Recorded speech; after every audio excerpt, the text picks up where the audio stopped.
Yet, it's the expected thing, it's the norm. Or a government agency, a regulatory agency, where people ought to be trained for mastery in that area where they regulate. But guess what? The money for such training that should make them experts at regulation is diverted or misused, such that they lag the industry that they ought to be regulating. So we see this malaise across so many aspects of society, Soji. So the charge really is, how do we close the gap? And I do hope that as part of today's deliberations, that will be it. It isn't that 30 years hasn't been great, but I think the point we are making is that so much more is required. And the thing about soft things like integrity, they said they are the harder things. You can't touch it, but you know when it's there or when it's not there. And I'll quote, probably my final message here will be from The Little Prince. I think the last line of a poem. He says, what is essential is invisible to the naked eye, but we know it in our souls. So I think while I congratulate everybody here and Integrity for 30 years of great work, my charge is to amp it up a bit more. And thank God we have the tools. We have artificial intelligence. You don't have to be everywhere. Avatars can speak for us and push through the message of integrity. We can do more to recognize and reward people who stand up for integrity.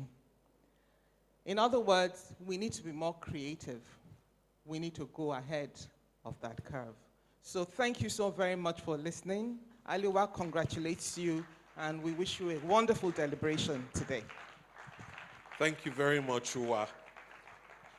That's a very important charge that we have been given. How will integrity catalyze the closing of the huge integrity gap in our society? And the truth is, if we're able to fix the integrity gap, we would have fixed so much that is wrong in our society today. Okay, we have a few more tributes, just about 2 more. From the Lateef Jakonde Leadership Academy, represented by the Executive Secretary, Mrs. Aishat Agbaje Okwade. Please, if you can come up.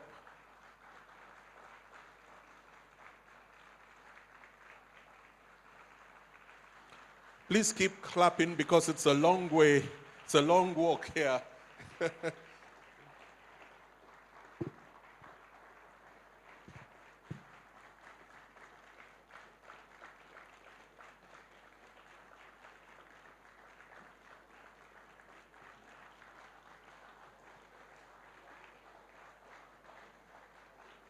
It looks like your fellows are in the room. Aha! Your fellows are in the room. Of course, thank you. Good morning, good morning. Thank you so much for having me here today, and all protocols duly, such a big fan. Good morning, Ma. Good morning, sir, Your Excellency. I'll just go straight to my message this morning. All protocols duly observed. Good morning. It is my honor to join you today on behalf of the Lateef Jakonde Leadership Academy and the Lagos State Government, led by Governor Babajide Olusola Sanwo-Olu.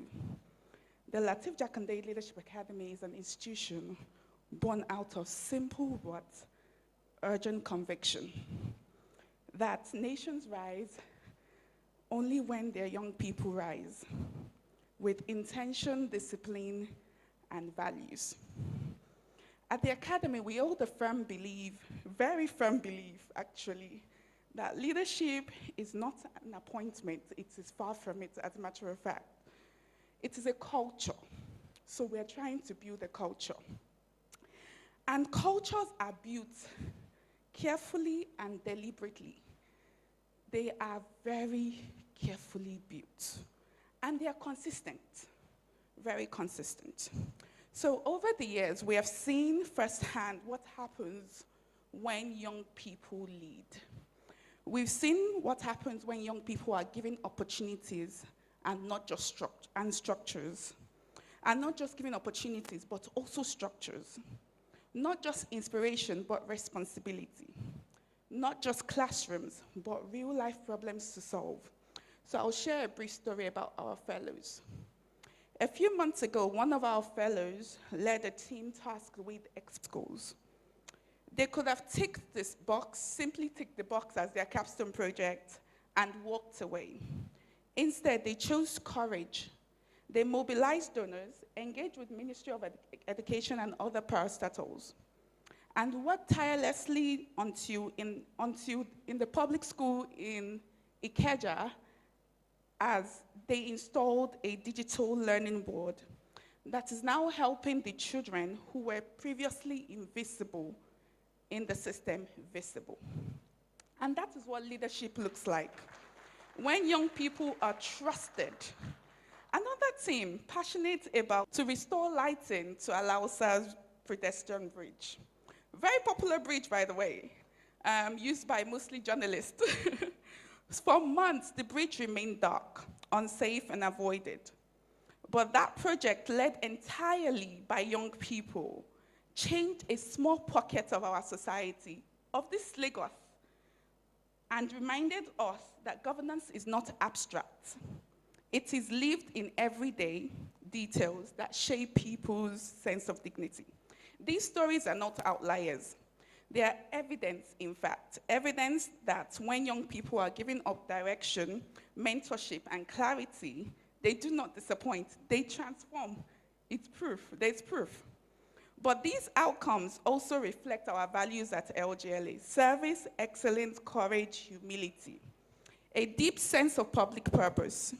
We train young leaders to understand that integrity is not a theory, it is practice, very practical. It is how you show up when no one is clapping. It is the quiet strength you must carry when you're trusted with public resources. The work of the institutions like Integrity Organization, which we are happily to partner with, remind us that of a truth that reforms may set the stage, but policies and reforms may set the stage, but it is people of character who determine whether progress will continue or collapse. This is why youth development must be intentional, not symbolic, not decorative, and in our own Nigeria manner, an afterthought. It can't be an afterthought. Every time I sit with brilliant young Nigerians, whether they are building companies, innovating tech, or navigating the public service, I'm reminded of what talent we have and how much potential our country carries. What they need is not pity. What they need is pathways to serve, to contribute, and to lead.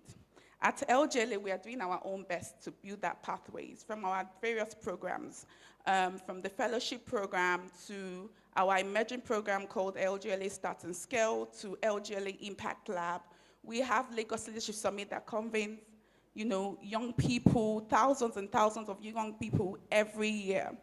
And we're teaching them a movement of responsive, adaptive, and values-rooted leadership. We have seen what happens when young people are prepared. We have seen what happens when they are guided. We have seen what happens when they are believed in. And so today, my goodwill message is simple. It's my introduction that is long, but my message is simple. As we celebrate Integrity Organization today, let us invest in a generation that will sustain it. As we honor accountability, let us prepare the young people that will defend it. As we envision a new Nigeria, let us empower the young people that will build it. On behalf of Lateef Jakande Leadership Academy, we're proud to stand with partners like Integrity Organization who understand leadership is a legacy work. Slow, steady, and deeply human. May integrity not be what we preach, but what the next generation can inherit from us. Thank you. Thank you, and congratulations, Integrity Organization. Thank you so much. Thank you. Wow. May integrity not be what we preach. May it be our legacy. May it be the torch that is carried forward.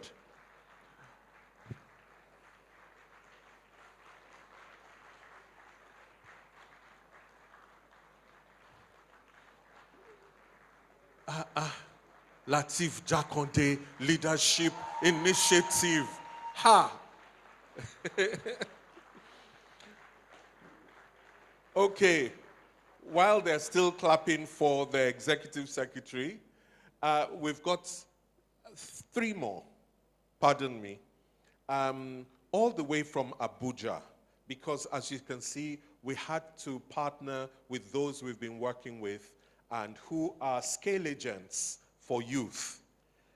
From the Federal Ministry of Youth Development, represented by the Director General of CYMS, Chief Obinna Nwaka, let's take some comments, some goodwill comments.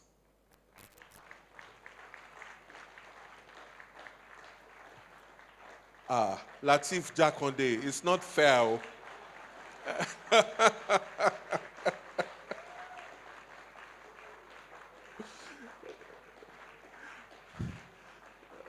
Thank you very much indeed, Chief. Thank you, sir. You can do better. You can do better. Good morning, everybody. Thank you for having us today. My name is Chief Obinna Nwaka. I'm here to represent my boss, my leader, the Honorable Minister of Youth Development, Engineer Ayodele Olawande, who is currently on another crucial assignment. Tomorrow, the Honorable Minister will also be unveiling and launching electric tricycle in Abuja. So today they are having a very crucial meeting to ensure that they put everything together for young Nigerians. Also, so today, we have a series of activities in Abuja. I myself, personally, I'll be taking one award, but I've asked my colleague to represent me, also be delivering a goodwill message somewhere. But because this event is very crucial, integrity is something that we must not just talk about, we must also instill in our heart. I will not do like others by resting on existing protocol. I must recognize few individuals here. Let me start by recognizing the presence of my role model, my leader, and someone I look up to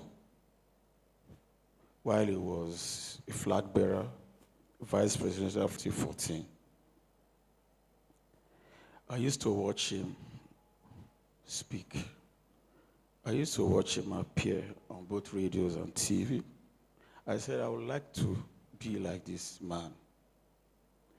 In the year 2015, the first political summit that was held in Abuja, International Conference Center, I was one of the young people that was invited to welcome Professor Yemi Osinbajo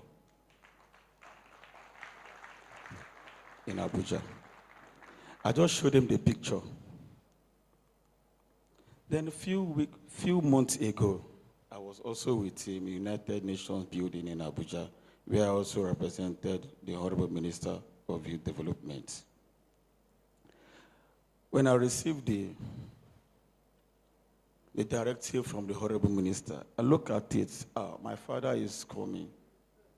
I must be here. So before my father walked into the venue, I told one of the organizers that please allow me to take my position. Fortunately, he put me beside my father.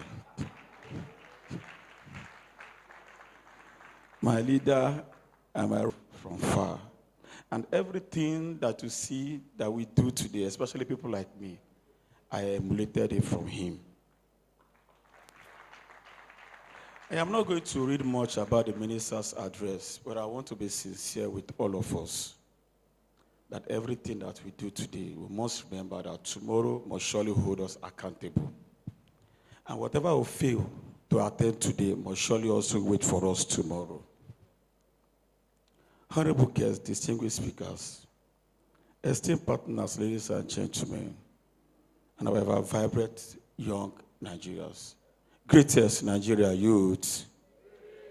Greatest Nigeria youth.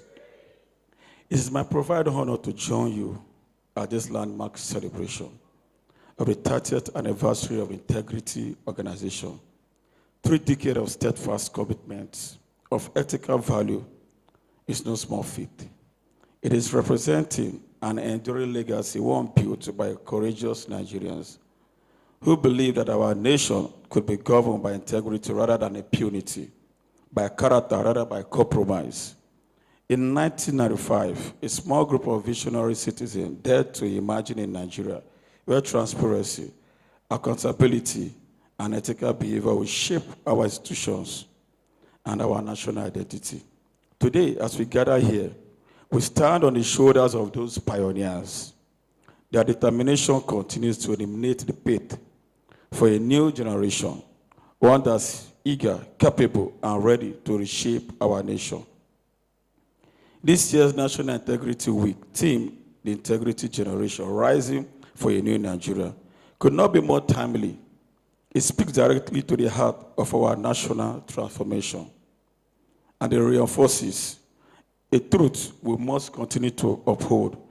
Nigeria's future depends on the integrity, innovation, and leadership of its youth. The young people have been playing a very critical role in this great country. But however, we must continue to recognize their efforts by giving them that sense of belonging and ensuring that that instilling of leadership in them continue to engineer, transform, and to contribute to our national peace and development. Integrity is the quality of being honest and having strong moral principle. It is also the bedrock of trust. And the trust is an anchor of any thriving society. Most of the challenges we are having today in our nation is lack of integrity. Lack of integrity in leadership. Lack of integrity in our public sectors.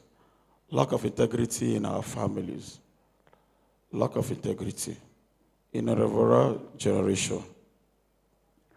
But however, as the Ministry of Youth Development, we must and we have been committed to nurturing a generation that does not just merely talk about integrity, but also embodies it in leadership, entrepreneurship, civic participation, innovation.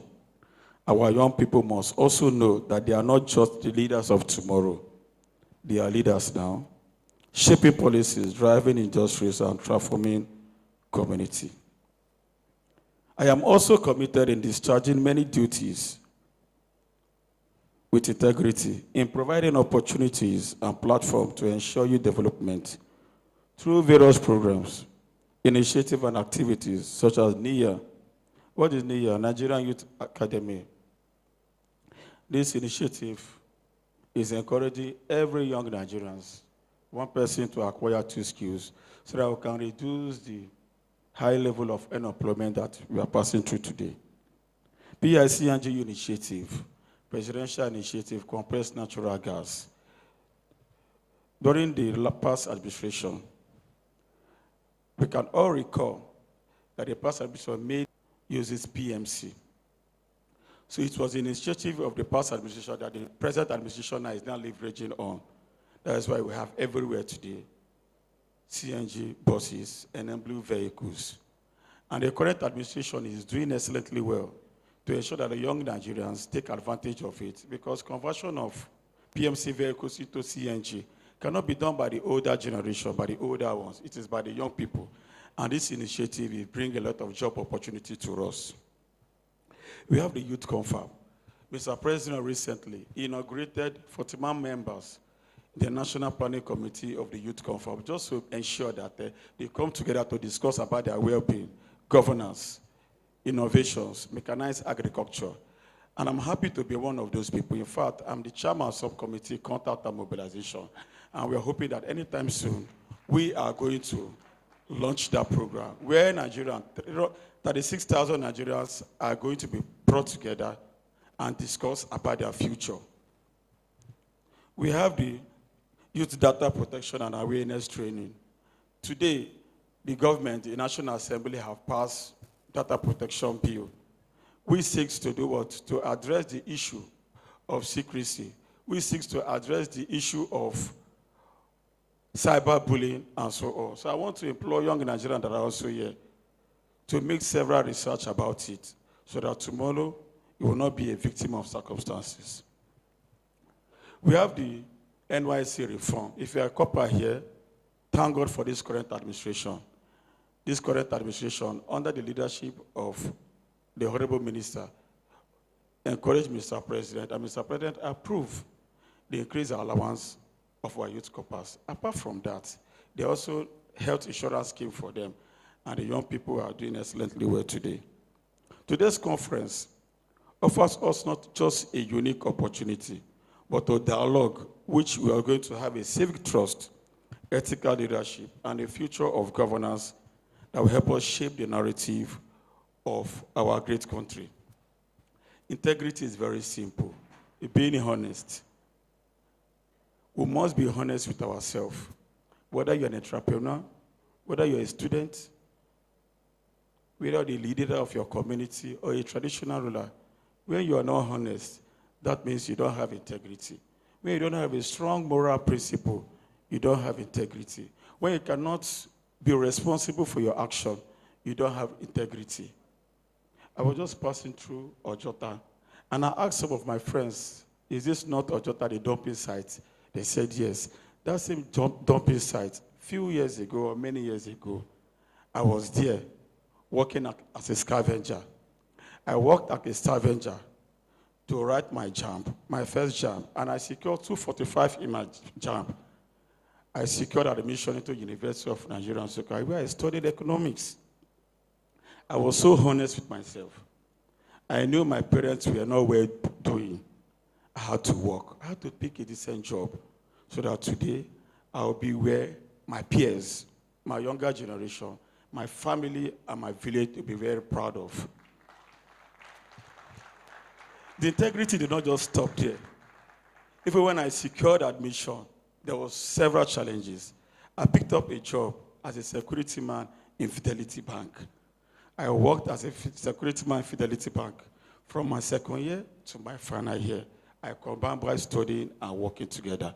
But today, I'm also standing before you to speak and to represent the Honorable Minister of Youth Development. I was so sincere to myself.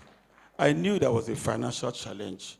I had every opportunity. When you are a student, especially when you're in the campus, you have every opportunity to do whatever I want to do.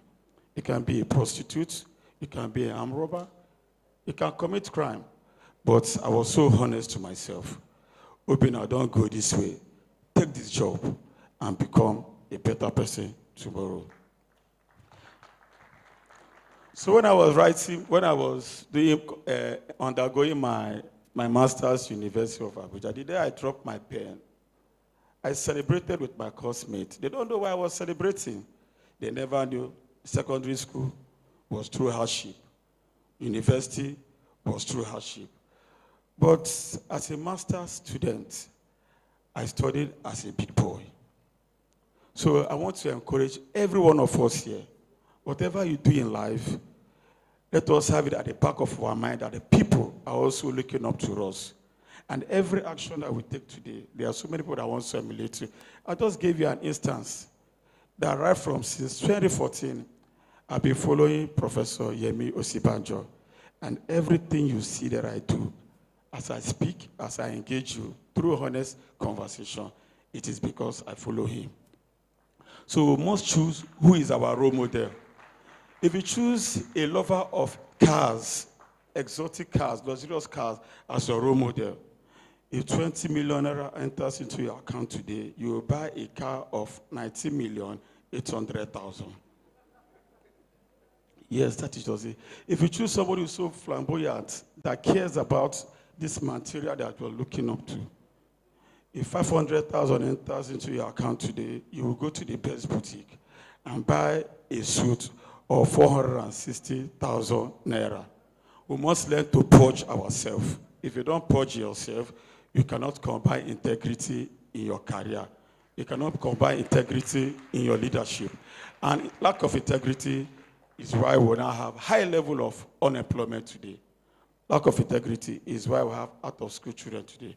But I thank God for the government of President Bola Ahmed Tinubu, who initiated and endorsed NEF Fund. That NEF Fund today has given hope to the hopeless. Many people who don't have hope today, their hope have not just been renewed, but the hope have been secured. And Mr. President will continue to remain the oasis of hope for giving people who did not have that opportunity that I had to. I don't want to talk more about Mr. President, but let me emphasize that we must continue to support the administration of President Bola Ahmed Tinubu. Let us do our own part. Let us lay the rest for them. Because we as citizens, we also have a very huge role to play to ensure we hold our leaders accountable. Let us do the right thing. If you are here, count yourself as an ambassador of integrity. I don't know if a lady is here, Mrs. Ngozi Kekwerewu. She's not yet here. I personally invited her. Whenever she comes in, please, I will implore the MC, let us give that lady a standing ovation. We must continue to demonstrate and encourage people who have exhibited integrity in their workplace, integrity in their community, integrity in every walks of life. Thank you, and may God bless you. Another round of applause for him, please.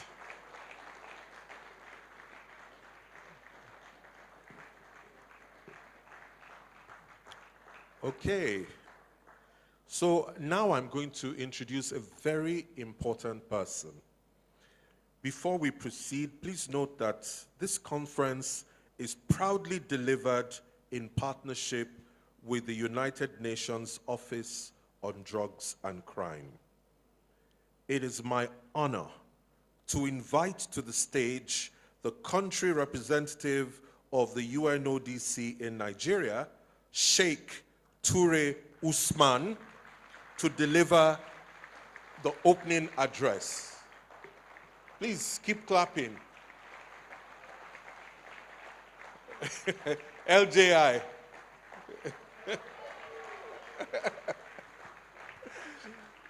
Thank you. Thank you so much. Good morning.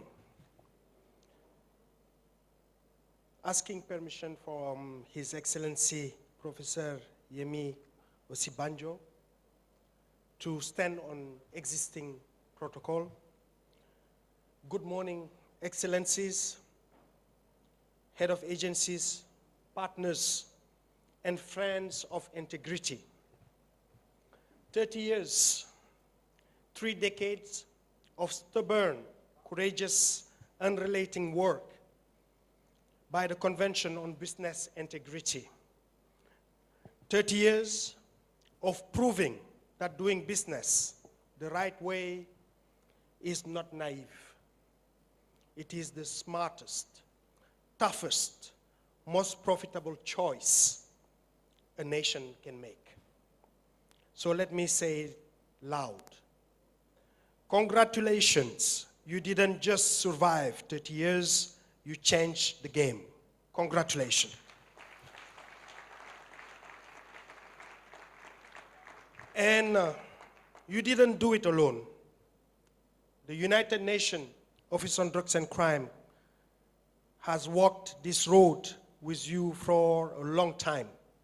From the Siemens Integrity Initiative to training in 2024, 120 young entrepreneurs on how to build clean, proud, successful businesses.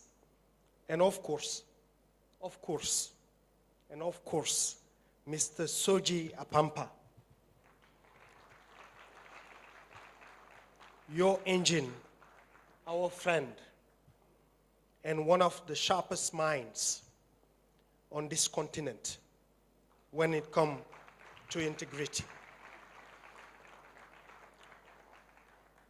Ladies and gentlemen, let me be crystal clear about what integrity is, actually. It is not a slogan on a poster.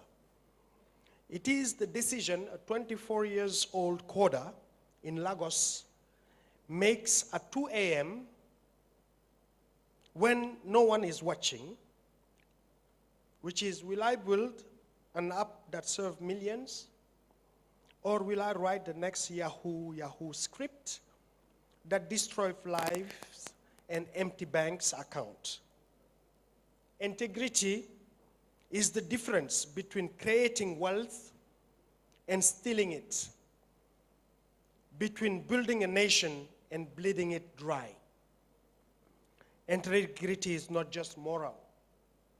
It is the ultimate economic weapon. Countries that choose integrity, they risk themselves, and investors show up. Talent stays, organized crime loses oxygen, whether it is cybercrime,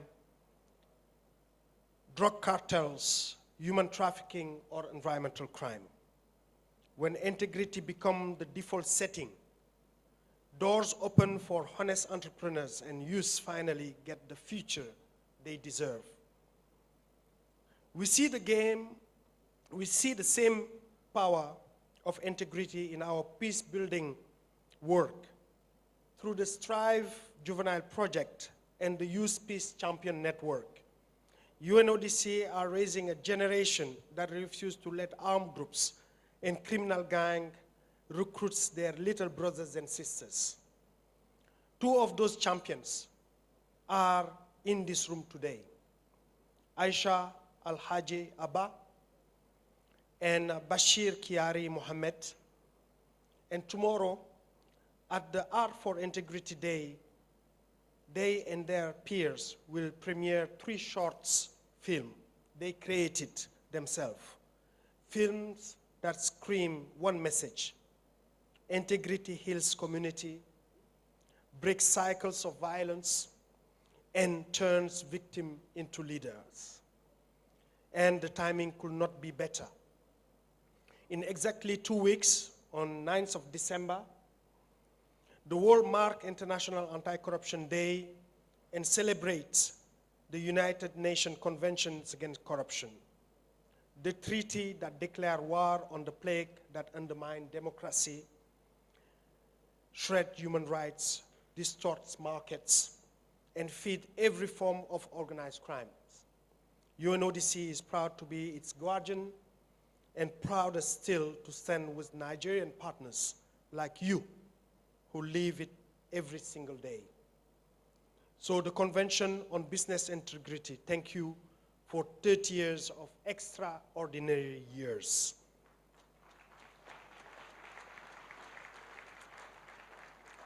May the next 30 years be even bolder, richer, and louder. And to every person in this room, let's stop admiring integrity from a distance. Let's make it the new normal in boardrooms, in startups, in villages, in government offices. Do the right things when no one is watching, because that's exactly when it matters the most. Nigeria's best decades are still ahead, but only if we choose integrity now. Thank you very much, and let's the work begin. Thank you. Thank you very much.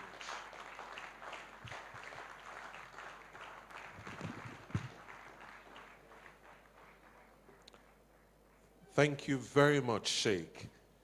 And now to a slightly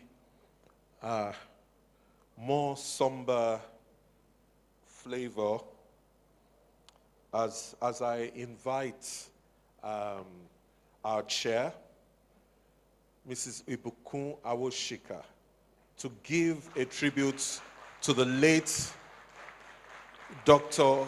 Christopher Kolade, who was our chairman for a period. Aha. We know who you know. Thank you, Soji. Your Excellency, the former Vice President of Nigeria, Professor Yemi Osinbajo, the representative of the Minister for Youth and Development and Sports. Okay, Youth Development. I thought I got that right, but then wrong.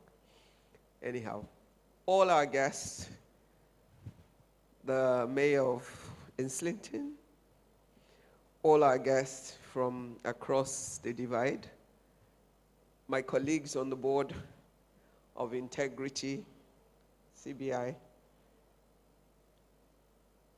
and everyone that has considered it important to be part of a day where we're marking a very unpopular topic in our environment. If we were having one of the other kind of funky things, I don't think we'll have enough space to contain the people. However, the battle is not in the numbers. It's in the agenda, the commitment, and the drive. And this is how we got to 30 years of CBI in fighting a very uncommon battle. Now, it would be impossible to talk about the journey of 30 years of CBI without talking about a man who was chair of the organization for 15 of those 30 years.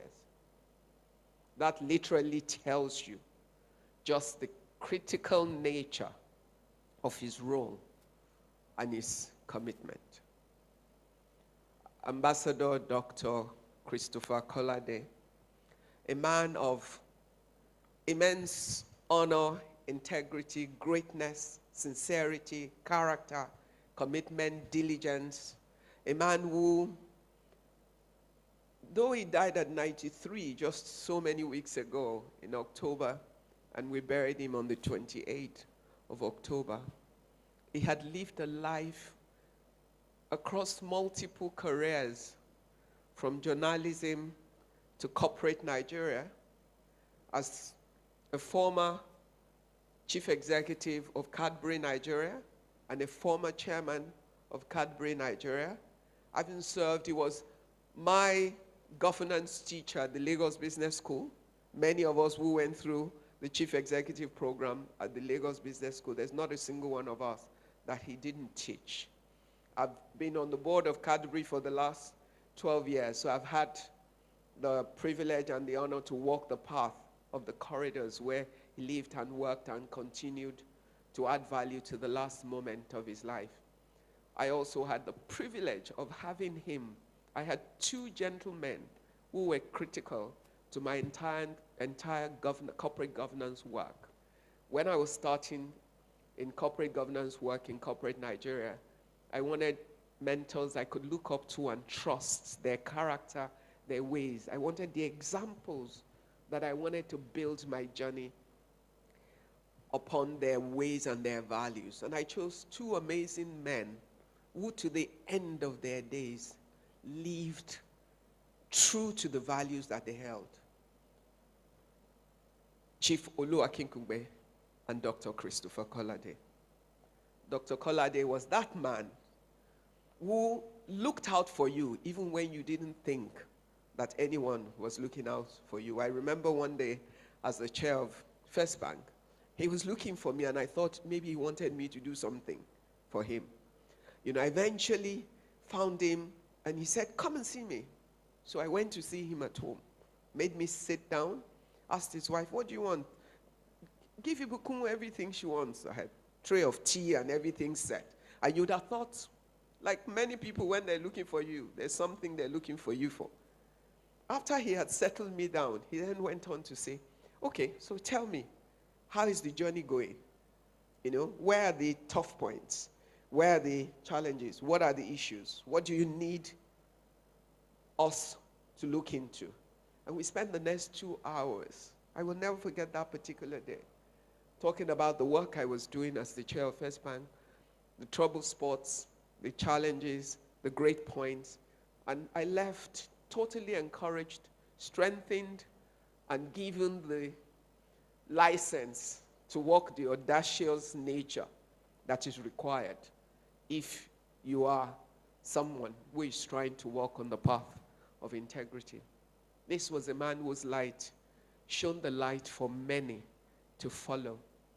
And from day 1 to day 0, he never ceased to be the man that he was.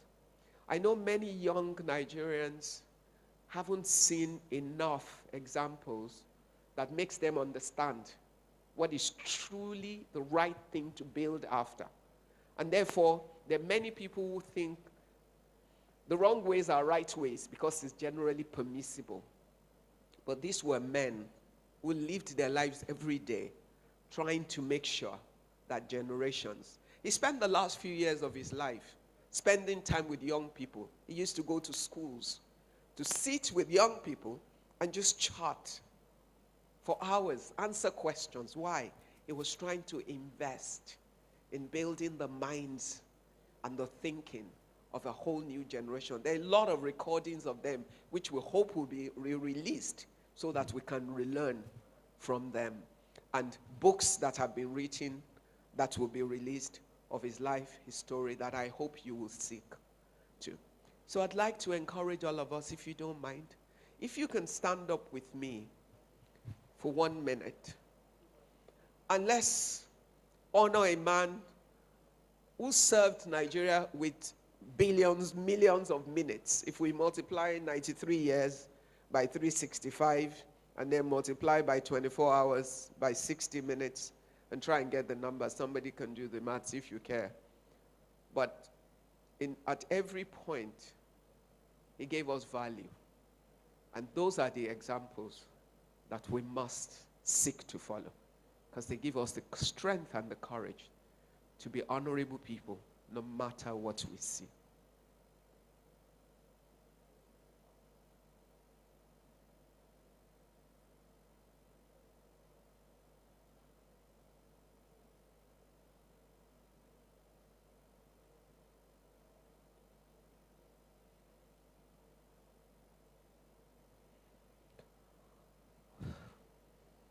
May his memory forever be honored, respected, and may his memory continue to inspire generations of unborn Nigerians for years to come. Amen. Thank you. Please be seated.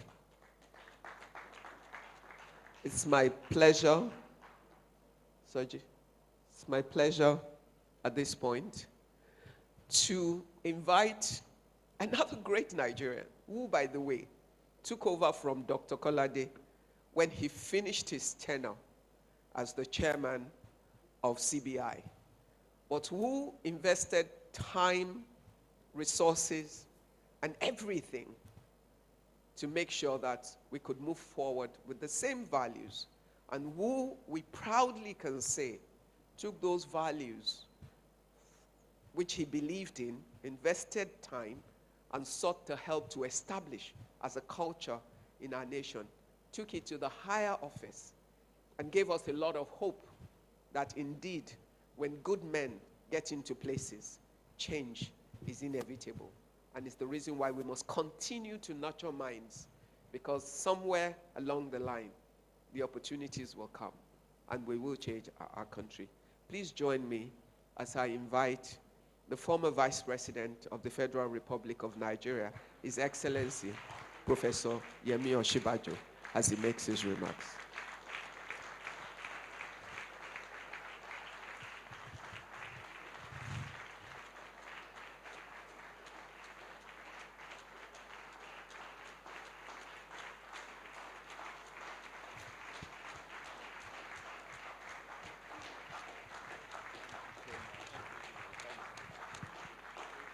Thank you very much. Please sit. Thank you.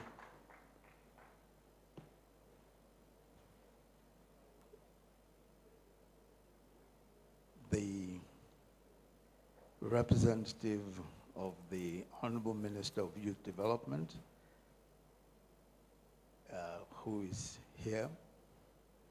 And thank you very much for your very kind words. The Mayor of Islington, the country representative of the UNODC, the Regional Africa Director, Center for International Private Enterprise, and the Chairman of ProShare, the Chair of Integrity, the Integrity Organization, Mrs. Ibukun Awoshika, members of the Board of Integrity, the co-founder of Integrity, Mr. Soji Apampa, the management and staff of the Integrity Organization.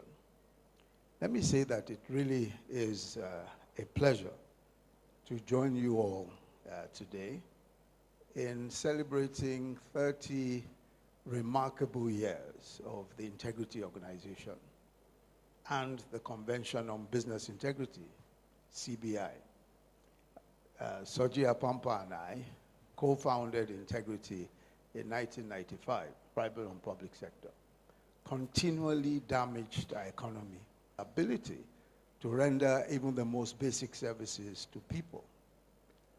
Soji was particularly concerned about how private sector corruption damaged the reputation of Nigerian businesses and the very chilling effect that it had on investor confidence.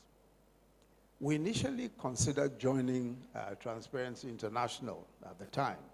Transparency International had been formed about 2 years before. But we found that we couldn't, it was better for us to work together rather than to join them, because they were focused on coalition building against corruption. But we wanted to address individual cases of corruption in both titled scrutiny, where we detailed acts of official corruption. And we had a cartoon series titled Integrity Pays. The cartoon was simply, that cartoon series was simply to highlight the economic and social benefits of ethical conduct and integrity, both in private and public life. Nduka Obaigbena, the founder of This Day and publisher of This Day, then a relatively new newspaper, helped us to circulate scrutiny every week by inserting it in the Thursday edition of the newspaper. So we're able to circulate our pamphlets through This Day newspaper. Later on, we drew up the Convention on Business Integrity, a document which we hoped and which we proposed would be signed by companies that were ready to pledge to observe the highest ethical standards in their businesses. We then hoped that this would create a body of businesses recognized for their commitment to integrity and high ethical standards. At some point, we approached Dr. Christopher Collady to chair Integrity. He didn't know either of us. He had never really met either of us. But he liked the idea and then said to us that, because he really didn't know us, he said, well, you need to persuade 2 other people with whom he shared the same values and ideals.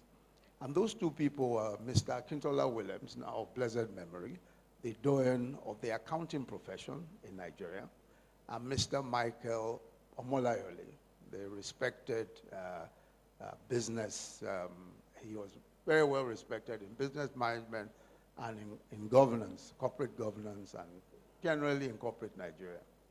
We spoke to them both, and it appears that we made a reasonably good impression.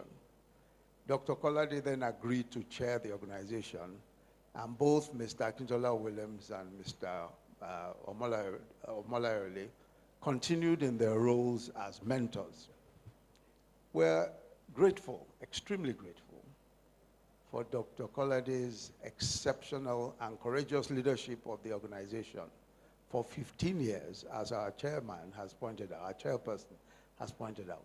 But let me particularly always require some courage. The organization was founded in the darkest days of the Abacha regime, when any form of dissent or criticism of government was treated as an existential threat to the government. At the public launch of the Convention on Business Integrity here at this Muson Center, and they informed us that the event could not proceed because it could give rise to a breakdown of law and order. Well, we said to them, Soji and I said to them that you have to speak to our chairman about that. You know, the head of the team, of this, the state security team, then told Dr. Kolade, we took him to Dr. Kolade, and it said to Dr. Kolade that we will not be allowed to go ahead with the launching. And Dr. Kolade said to him, no way, we are going ahead, and we are doing nothing illegal, and you'll have to arrest me to prevent us from going ahead. We proceeded, and Dr. Kolade gave one of the most courageous speeches that I've ever heard, scolding the government for lack of conduct. Committed to signing the pledge. When they saw the way things were, they just declined to sign the pledge. Many of them. Of course, they later on signed after the event. We still had to get everyone to come to terms with the idea that, well, I mean, it may be slightly risky, but many signed eventually. But that day, we had, I think it was only one company that eventually, and that was Cadbury, I believe it was, because that was the Citizens Report Card on local government. We had a Citizens Report Card on local governments where we got citizens to tell us what they thought about the work of their local governments and all of that. And there were a whole series of reports that we published at the time. But there was a grant check in my name.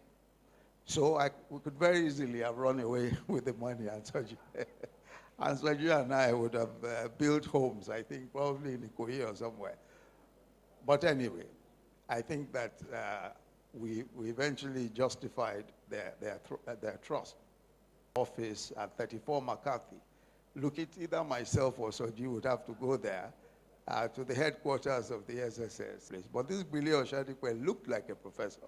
Wore glasses. I didn't even wear any glasses. So I'm sure they thought he was the professor and they took him.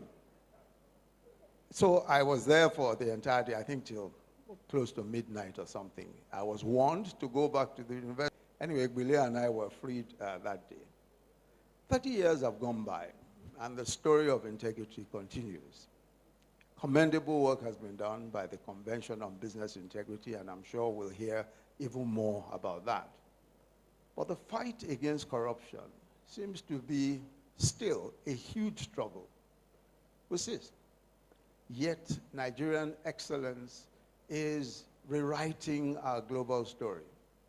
The paradox of the country with incredible talent, our doctors who are pioneering medical breakthroughs, our artists are defining culture across the world, our entrepreneurs are building billion-dollar companies. Side by side, all of this going side by side with a stubborn perception of systemic corruption. How do we resolve this paradox in favor of a country of global excellence where integrity is a cornerstone?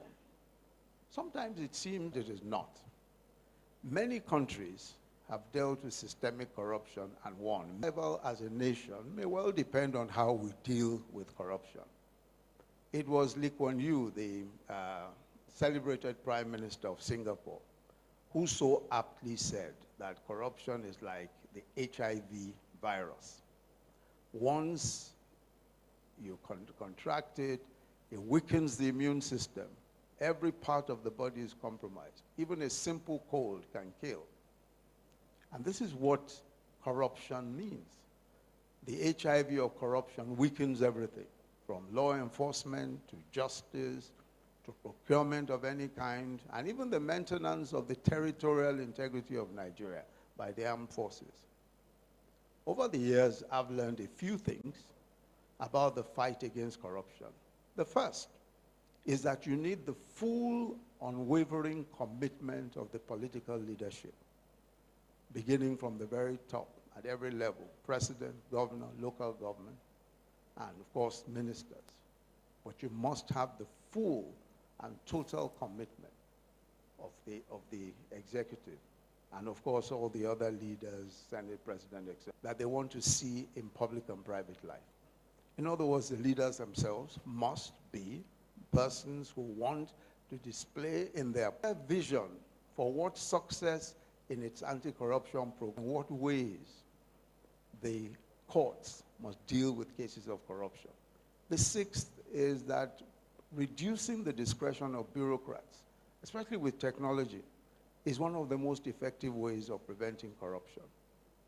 The seventh is that in the judiciary, before we were sworn into office, the then governor-elect had constituted a justice sector policy committee, amongst other sector committees, to prepare a blueprint for the sector. The committee was headed by Chief Ms. Kola Ode, a senior advocate, and we conducted a survey amongst 200 lawyers who are practicing in the Lagos High Court at the time, who are practicing there or who had practiced in the Lagos High Court. And one of the questions that we asked, amongst other questions, was, what is your perception of the integrity of judges in Lagos State? 89% of them, 89% of the 200 lawyers that we interviewed said that they believed that judges state at the time, this was 1999, were notoriously corrupt. Yet, from 19 warned for a corrupt act, none. So all their records were clean, while the perception of those who worked in the courts was that they were notoriously corrupt. Our reform approach then, we then decided that we had to have an approach to this. As I said, we sat with the judiciary and the legislature. We had a meeting. My meeting with the judiciary, with the 7 most senior judges in the judiciary at the time, was to even find out what exactly the naira a month. Now, 67,000 naira a month for a judge, well, that 67,000 in 1999 was poor. Certainly it doesn't compare to 67 naira, that's round a table. Justice X, you have a son in America, how much do you pay in school fees? And he will say $12,000, and we'll write it down, $12,000. How about the one at the University of Lagos? What's your general expenditure? 10,000, we'll write it down. Then one of them told the management of the hospital to allow me to pay let me even pay a little amount of money and then go back to the courts, try and raise money and all that. He said they refused. They said, look, we have stabilized her, but if we are going to admit her, you must pay 17,000 naira. He said then while he was still talking to them there, a gentleman behind him tapped him and said, look, don't worry, sir. I know how you feel. We'll pay the 17,000. I'll pay. He said it was as if an angel came from heaven. And the 17,000 naira was paid. His daughter was admitted. So as he was walking back to his car, his clerk, that's the court clerk, who was following him, said to him, my lord, do you know the man who paid them? He said, no, I've never, just return the money or let it all go. He said, I chose my daughter's survival. I said, there's no way I'm going to ask anybody to return any money because I don't know where to find 17,000 activity. So anyway, cut a long story short, we decided on several different areas, 3 major areas. The appointment of judges. The process was made merit-based, and we then started conducting competency tests to make sure that if you're going to be a judge, you must also be competent. We didn't allow a man, no man situation. We just simply said, we are going to find the very best people. We also required the Nigerian Bar Association at the time to provide character references for each judge. So if we nominate you as a judge, the Nigerian Bar Association must also tell us, the Lagos Bar must tell us, is this a person of integrity? Is this a person of competence? In 2001, we appointed 26 new judges from diverse backgrounds and fresh perspectives to the judiciary. The majority of them were very young people. You know, the majority of them who were appointed at the time were very young. They were bright, you know, already in legal practice, in academia, or legal advisors to companies. 2/3 of them were female. 2/3 of, and you know, Because we were under the impression that if you appoint females, they are more likely to, they are less likely to be corrupt than men. We were proved right. Background checks, we conducted those on each judge. Remuneration, as I said, was important. And to address judges' complaints around compensation, we brought in human resource experts to assess what would be a living wage for judges. So their salaries were quadrupled. We raised their salaries by 4 times. Then we established a policy that every judge in Lagos State must be given a comfortable home, not official quarters. When you are appointed a judge, we give you a home. It is yours for life, and you choose where you want the home, whether it's in the places where we have land at the time, Lekki, Ikoyi, or Ikeja. Council taking charge, avoiding local interference. 22. 3 judges were also sacked upon the recommendation of the NJC, to which their cases had been referred. We simply referred, any case of corruption, we simply referred to the NJC, and we waited for a recommendation, and we abided by whatever that recommendation was. By the year 2000, a follow-up survey was done on 200 lawyers again, just the same survey we did in 1999. 0% of lawyers at the time perceived the judiciary as corrupt. 0%, from 89%. That report, the report of the reform, judicial sector reform in Lagos State, is published by the World Bank. The World Bank published a report titled Repairing a Car. That report is a 2007 report.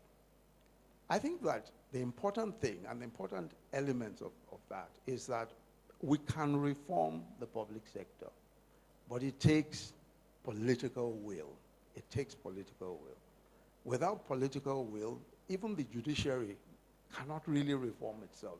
And when I say political will, I refer first and foremost to the executive. The executive was carried out and why it was successful.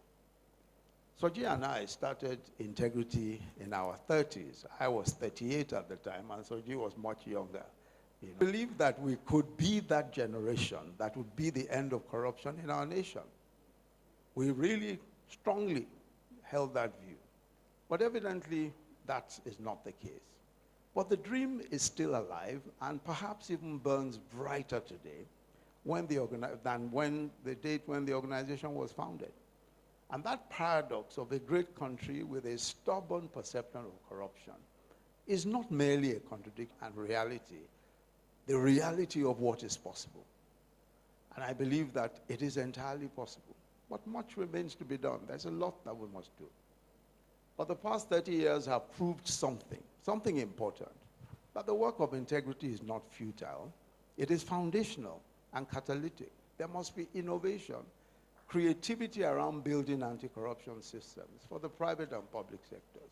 And there must be constant reminders that integrity or lack of integrity will defeat the greatest dreams.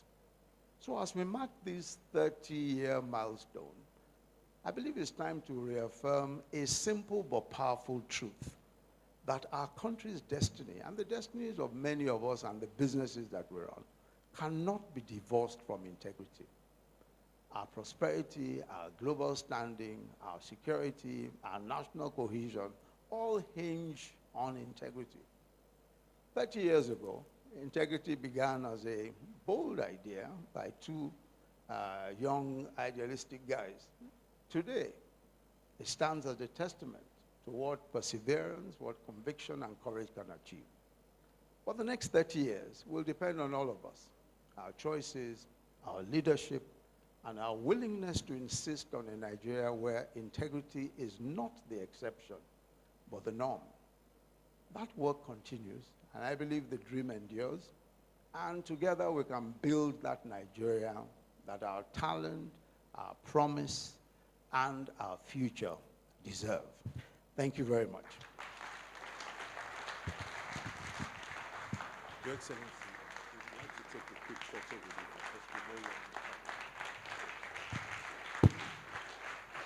you. Okay. Thank you very much. Can I ask very quickly the 2 rows in front to come and take a photograph with His Excellency? We're going to take it in batches because he's a bit pressed for time. But please come on the stage, and it would be easier. Please fill the seats. Can somebody help move this?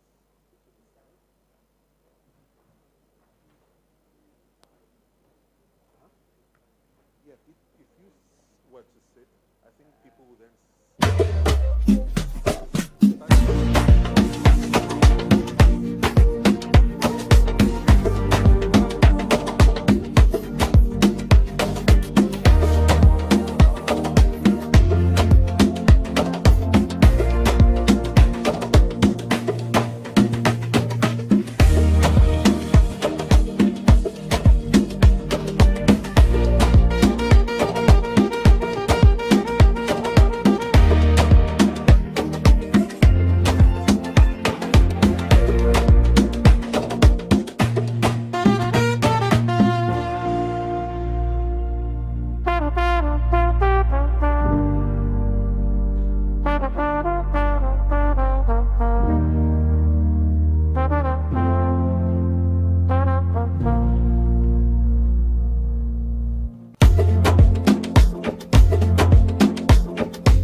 Mr. Jackson to address us.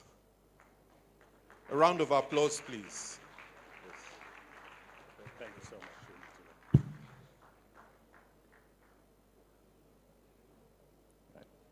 Thank you.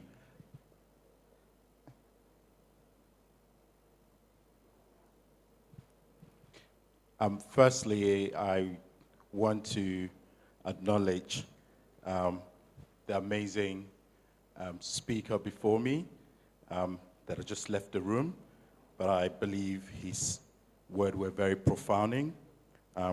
Professor Osinbajo, and also the members of the Integrity Organization, and all the distinguished guests, of which I get to follow on social media with powerful word, but it's an honor to be in the same room with yourself, and even so to be able to speak here. So my fellow members of the Integrity Generation, I believe we're in the afternoon now, so good afternoon. Thank you so much to the Integrity Organization for 3 decades of courageous, consistent work in shaping Nigerian moral compass. Not an easy task. You've kept the flame alive, and it's an honor to celebrate this milestone with you. Just building on what Professor Osinbajo has already said, integrity is not just a virtue, it is a national asset. And I want to build on that by sharing why integrity must also become a Nigerian competitive advantage. Firstly, for some of you that might know, I am the mayor of Islington, but my leadership story began from, not just from a global stage, but it began in a small village here in Nigeria. A place where everyone knew everyone, where your name mattered more than anything money could buy, and where community shapes character. I grew up in a home where faith was not just practiced but lived, where integrity wasn't something taught in lectures, it was modeled in how we spoke, how elders spoke, how disputes were settled, and how promises were kept. In that environment, your reputation was your identity, and your word became your bond. But life took a turn. As a teenager, I moved to the United Kingdom. And suddenly the world became more bigger, more complicated, more challenging, and full of lessons waiting to be learned. For the first time, I witnessed systems that worked, institutions that were trusted, leaders held accountable, a society where rule meant something and where people would depend on fairness of their process, not just the generosity of the powerful. It was not perfect, but it was consistent. It showed me that system shapes culture as much as culture shapes systems. And it forced me to ask, what makes society work? What gives citizens the confidence? Why do some nations progress while others struggle? Those questions have followed me through my early years of navigating identity between two continents. But the value from my experience, from my little village in Akwa Ibom State, that I held steadily. As I entered into leadership role as a community advocate, then a student union president, and eventually into the public life, I realized something profound. No matter how far life takes you, the value you carry from home walk ahead of you. So today, as mayor of Islington, one of London's most diverse boroughs, those same value guides every decision I make. So when I speak about integrity generation, I'm not sharing a concept.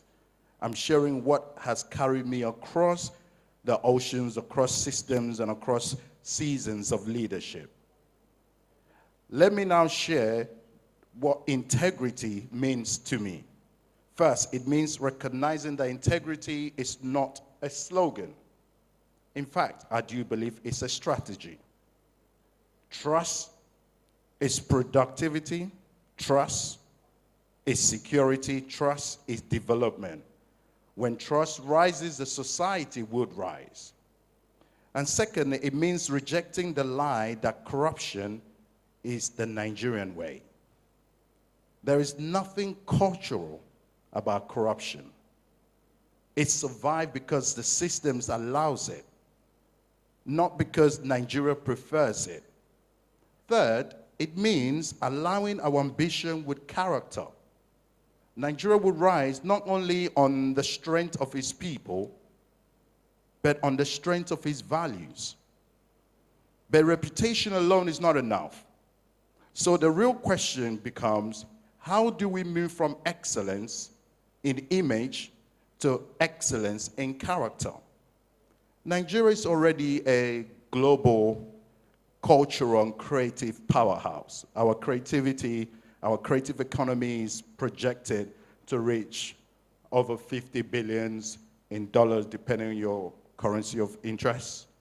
We have over millions and 100 millions internet users, a digital population of larger than many countries. Now, we have what many nations envy: talent, numbers, resilience, energy, a global footprint. youth whose creativity shapes global culture. But potential is not destiny. To transform reputation into reality, we must build a system that makes integrity the norm. Transparent procurement, digitalized public finance, merit-based appointment, youth-led accountability, open data for citizens, stronger local government oversight. Now, I pause there, local government oversight. Something we take for granted, but it's actually the bedrock of how many of our systems operate, especially in the UK. Delivery of services always goes down to the local government, which is something we need to be able to adopt boldly. So in my work in the UK, I've seen how strong system protects both leaders and citizens. Not because the UK system is perfect. Oh, trust me, far from it. But because consistency is built into the structure. Systems where procurement processes are clear and public traceable. Systems where local government publish budget, performance data, and spending summaries that residents can read. Systems where digital tools reduce discretion, so decisions depend less on who you know and more on what the rule says. These are not foreign principles. They are a universal tool that helps society function. Nigeria does not need to copy any country, but we can adapt the best ideas, transparency, digital governance, citizen feedback, and independent oversight, and apply them in a way that fits our context, our culture, and our people. While we do this, integrity becomes easier, not harder, because the system itself supports honesty. And my own academic work in data and society taught me this simple truth. System shapes behavior. If you design a system that rewards integrity, you get integrity. If you design a system that tolerates corruption, you will get corruption. Because where institutions are strong, integrity, normal. When systems are weak, corruption becomes incentive. According to the latest global index, Nigerian scores, we know, very low down in terms of the ranking when it comes to corruption. This is not an embarrassment, I would say. I'm being positive right now. It is a roadmap. And this reform, and this means reform, is needed urgently because Nigeria is approaching a very high population of over 240 million people. A nation large cannot depend on luck. It must depend on systems. And central to this future are our young people, the hinge on which Nigerian destinies turns. Nigerians' youth potential is unmatched. Over half the population under 30 million entry into the workforce yearly, a tech sector that's contributing nearly 20%, depending on how you want to see that. That could be DCT if you want to look at it that way. This is not a youth crisis. This is a youth gold mine. To ensure young Nigerians are not left behind, we must invest in the future, and we must build an ecosystem that rewards effort and make integrity the gateway to opportunity. Reward talents, reward honesty, reward innovation. But integrity cannot be the work of the leaders alone. And I'm going to be coming to an end soon. Citizens also have the power to demand transparency, to hold institutions accountable, to refuse shortcuts, and to insist that public service truly remain public. Nations do not rise on government action alone. They rise when citizens choose integrity in small, and I repeat, everyday decision that shapes the culture of the country.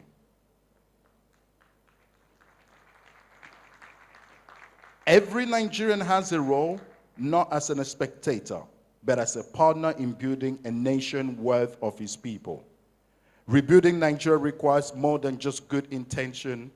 It requires a clear national framework. And these pillars, first, we must value integrity at every level, from classroom to public service. Institutions, systems that are transparent, digitalized, protected from political interference. Opportunity, creating a pathway for young people to learn, work, and innovate in every community. And unity of purpose, government, business, community, and the diaspora moving in the same direction. Nations are not just rebuilt by wishful thinking, they're rebuilt by alignment. When our value, our system, and our people and our visions are all pulled in one direction. So let me make my own practical commitment. Today I commit, with the support of the team, after the conversation today, I commit to supporting establishing, if possible, a Nigerian-UK integrity fellow network. A leadership innovation program for young Nigerians committed to ethical leadership, transparent governance, and civic innovation. This network will equip young leaders with mentorship, training, and exposure to system that works so that they can help build the system that Nigerians need. And on that note, there are some systems that I wouldn't want them to bring here either. Right. But integrity must not only be taught, it must be transmitted, it must be embedded, and must be multiplied. So before I close, allow me to share this vision, a short one. Nigeria has the talent, the number, the culture, and the spirit. Integrity is the final missing ingredient in our rise. So integrity is the only passport that never expires. And if integrity generation rises, Nigeria would only rise. Nigeria would lead. Thank you so much.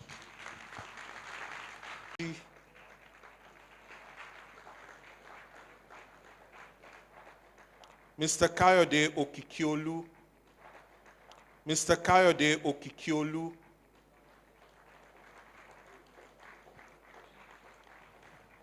Dr. Stanley Jacob.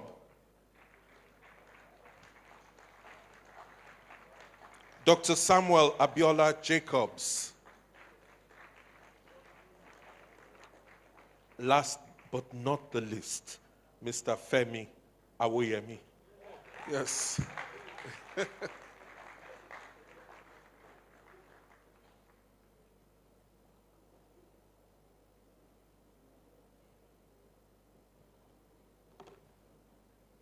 Can we have the mics, please?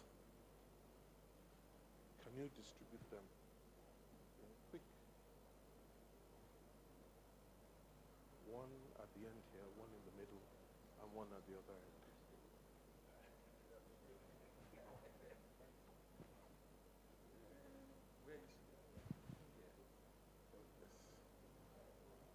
And one right at the higher.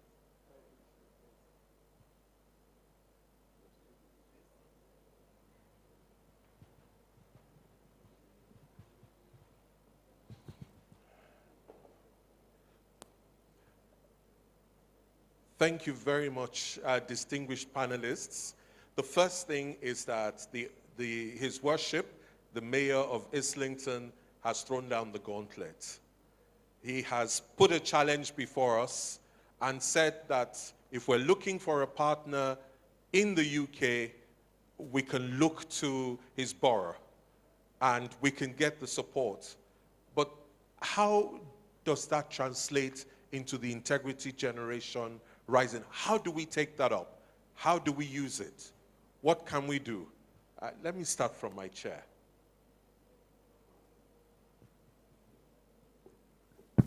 On easy lies, the head that wears the crown. So I get chosen. Okay, the reality is there are millions of Nigerians in the UK. I don't know the exact figure.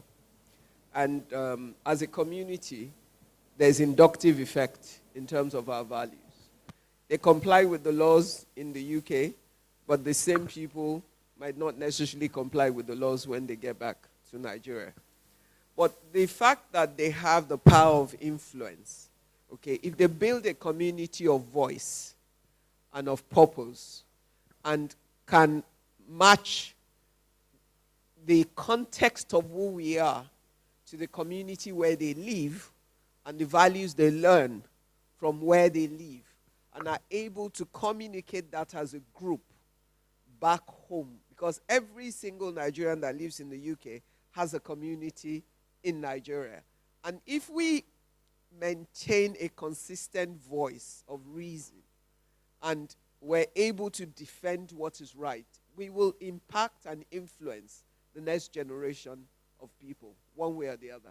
So it's a permissive. You know, there's something he said when he was making his presentation, which for me is more important. It's the fact that in our traditional communities, corruption is not acceptable. Have you ever seen anyone who in a village will take the ram or the goat that is meant for the village festival and steal it and will leave? Very unlikely. And before, if you wanted to get married and you go home and tell your parents, you know, this guy and I are dating. In fact, before you come and say you want to marry, once they start seeing you together, what will your family do? They will investigate the other person's family and check out their history, their records, their values, and all of that. And based on that alone, your family can say you cannot or you can. Honestly, we left what was right, abandoned it, and chose what is wrong, and we're paying the price. So it's really, whether those who live abroad or the largest population of us who live in Nigeria, how do we as a community reaffirm what our truth is? What is our right? What is our wrong? What is acceptable? And help this 70% of our population. That's where we have our biggest problem. Young Nigerians to truly know the history of the value system of who we are, rather than what they've seen. And how do we stop celebrating people for doing the wrong things? Because we show heroes who have built on the wrong values. They show off their wealth. People, they write books and people want to read the books and think there's value in it. They flaunt it and people think that's the example. And you're sitting there and you're saying to yourself, oh my God, we're in trouble. Because half the time, there are people in the circle of those people who know the truth about what is considered their wealth or what is considered their position or their power. So we just need to decide, do we want to build the right examples for our community? Yes, our communities abroad can be part of that voice, but this is where we're building the brand Nigeria every day. And the biggest pain is the price we pay for it. Because the ordinary Nigerian child who is smart, brilliant, has applied for a scholarship, has gotten a scholarship abroad, and should be able to go, suffers and does not get a visa or that opportunity because he has a green passport. That's his own price he's paying for the actions of others. Whenever it becomes more complex for us to do ordinary things, then we'll realize that we are self-destroying. And at the end, we will all pay the price. Thank you. Wow. Okay. It's interesting to see that if all the Nigerians abroad, they are linked to communities back home. People back home are really frustrated. Mr. Patrick, let me bring you in because we know lots of young people express that frustration in their creativity. Sure. They use their art, they use other forms to try to express themselves. How do we mobilize all this powerful sentiment for change? Thank you, Mr. Soji. To answer your question, I would want to begin with from where Mrs. Awoshika stopped, and that's because I'm so happy that she touched on something I believe is fundamental to us as Africans and Nigerians, and that is our roots, our ancestry, our traditions. And we are far removed from this foundation such that we we are not, I would say, Western, neither are we rooted in ourselves as true Africans. And that's a problem. And that brings the problem, that creates the situations we're in terms of integrity and all, in a way. Well, this is where I'm heading to. Now,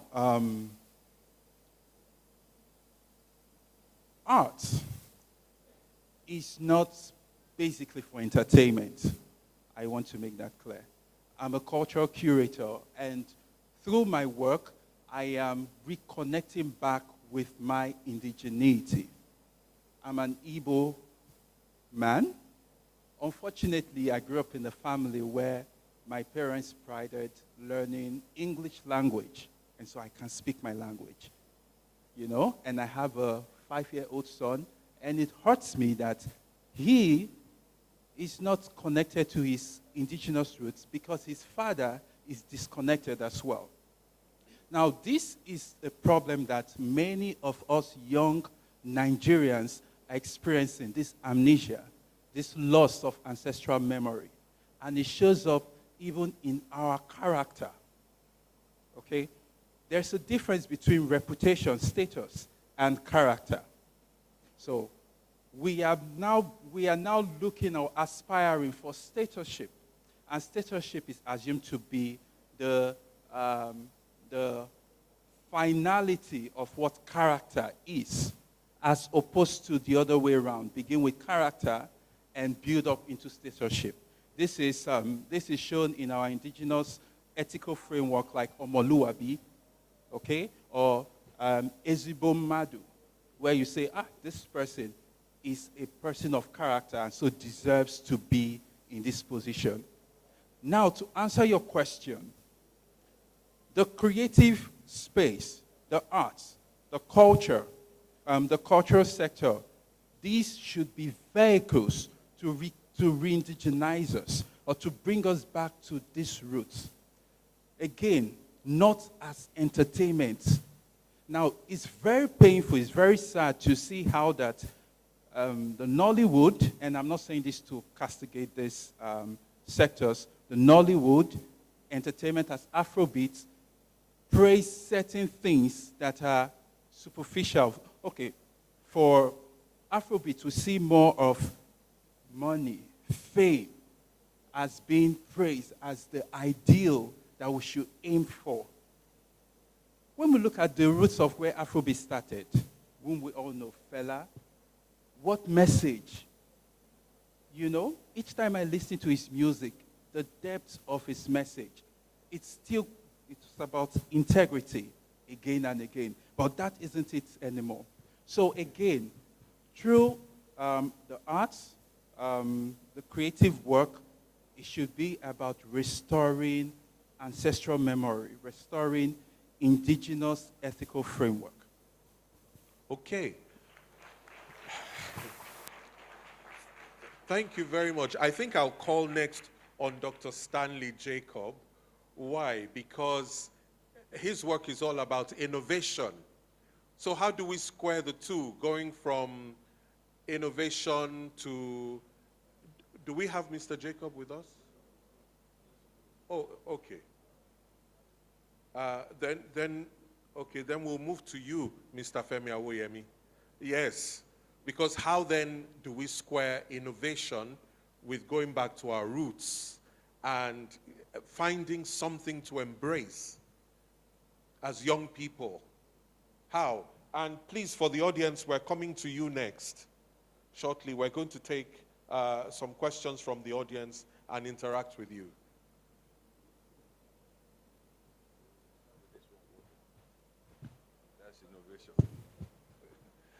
Okay, a quick one. Everyone is so tired right now. I am. First, let me thank the mayor for his paper. But I think you call it the Lagos State group that spoke here. Yeah. And then we went on to the very explosive paper by Professor Yemi Osinbajo. And then our guest speaker, the mayor of Arlington. I think the fundamental truth is after 30 years of integrity, we must come to some simple understandings. That the definition of integrity has morphed. There's a gap between how you measure integrity and what has become acceptable norms, considered as cost of doing business. And in terms of the role of the integrity body as a whole, the need for us to bridge the gap between what real practitioners are doing and what advocacy is doing must be bridged. Because then we then have a question whereby in a society, the question of survival becomes an excusable aspect of life. If you take all this into consideration, then you can therefore decide to position the subject matter of innovation. What do you consider innovation? Innovation has always been a part of life. But if innovation has always been a trigger between the cycles of society, there's something in economics they call the collidium effect. That means inflation does not affect you equally, right? Just the same way as technology does not affect you equally, but also the same way as life does not affect you equally. The example Professor Yemi Osinbajo gave about that judge, let it not be lost on us. Any hospital in Lagos today, the chances that your desire to save anybody you brought in there will mean that the choices available to you will be nothing being discussed in this room. Well, you may call it cultural or whatever. We have permitted certain things that it has almost become cultural. If we are going out of this room right now, those security guards will expect you to drop something for them when they greet you. I don't understand what you want to call that. Even within the innovative space, you find out that most of all those technology space we have never, in promoting innovation, promoted character as well. Because most of the scammers you have are also part of those who are leading the innovation space in Nigeria today. Well, unfortunately, you invited me. I'm ready to discuss the comfortable truth. I'm old enough not to be worried about all these things anymore. But here's the real thing I'm saying. I believe very strongly in the concept of integrity. But the integrity is not a moral standard. Because we hide so many things under our so-called morality. The definition of integrity and the measurable patterns for it are very clear. Any of you here who has sat on the board of a company understands that daily you struggle with most of these issues. Let nobody push morality forward. Integrity, however, is, let me give you an example as I round up to give people space, because I actually deliver a paper on this extempo right now, is that there was a man considered a man of integrity that led this country. We never got out of the gray list. In fact, we replaced his so-called integrity with incompetence. That's how you measure these things very carefully. So to answer your question, Mr. Soji Apampa, because you're a co-founder and you brought me into this project so many years ago. When we talk about integrity and we talk about innovation, they are not mutually exclusive. But the way we present them is that we add it like a layer on top of what we are discussing. Over time, life just moves in cycles. We confuse cycles with trends, but the cycles are there. The triggers for what we are facing, like today, where we are facing the largest transfer of wealth in the history of mankind, ongoing as we speak. We are not talking about innovation because the trigger occurred almost 4 or 5 years ago. We are playing catch-up. But Nigeria as a country is in a much stronger position. So the role of integrity, as we talk about right now, is that whenever we talk about people coming up with innovation, there are some few measurements which you adjust to the integrity standards. Things like character, things like reference. And that's why you find most of your startups are almost shutting down because they just steal money and move away. Because we left all those space, because we are using the old models of integrity, which our funders or our supporters have always given to us. Permit me to end there because everyone is looking so quiet now, as if I said something. Okay. Okay.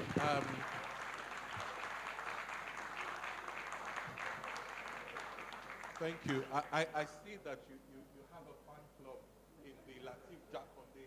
Oh, I was going to talk about them. Okay. Dr. Samuel Abiola Jacobs, and the audience is saying, please, can you just say one sentence about yourself? The audience is saying, please, can you just say a sentence about yourself before then making your contribution so they can follow better and understand who the people are on the stage. We didn't want to go into lengthy background introductions of the panelists. So please go on, yeah. Thank you, Mr. Soji. My name is Dr. Samuel Abiola Jacobs. I am the Managing Director for the Luxury Network, Nigeria, which is a private membership club and one of the world's leading affinity marketing companies with over 45 offices globally, so it's a global company.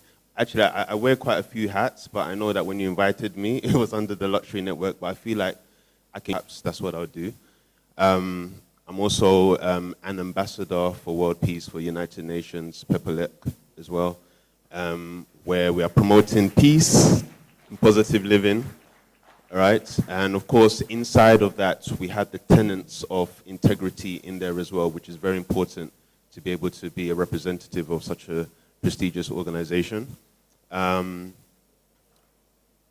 was quite intrigued and very encouraged by the fact that, you know, there is some partnership here with the mayor of Islington, because you can probably tell by my accent, you know, I wasn't born in Nigeria. I am a Nigerian, but I was born in the UK, raised in the UK, never lived in Nigeria.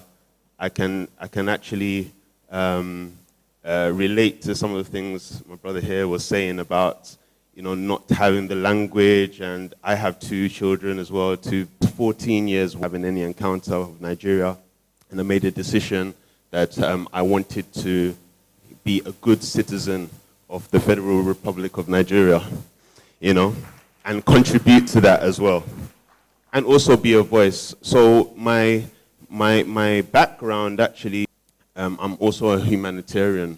You know, for over 20 years, I established my own opportunity to work with the borough of Islington, but I did work with the borough of Lambeth and Southwark, and we did a lot of work with young people, youth empowerment, prominently Nigerian children in the diaspora that I worked with, to ensure homes were and of the whole world.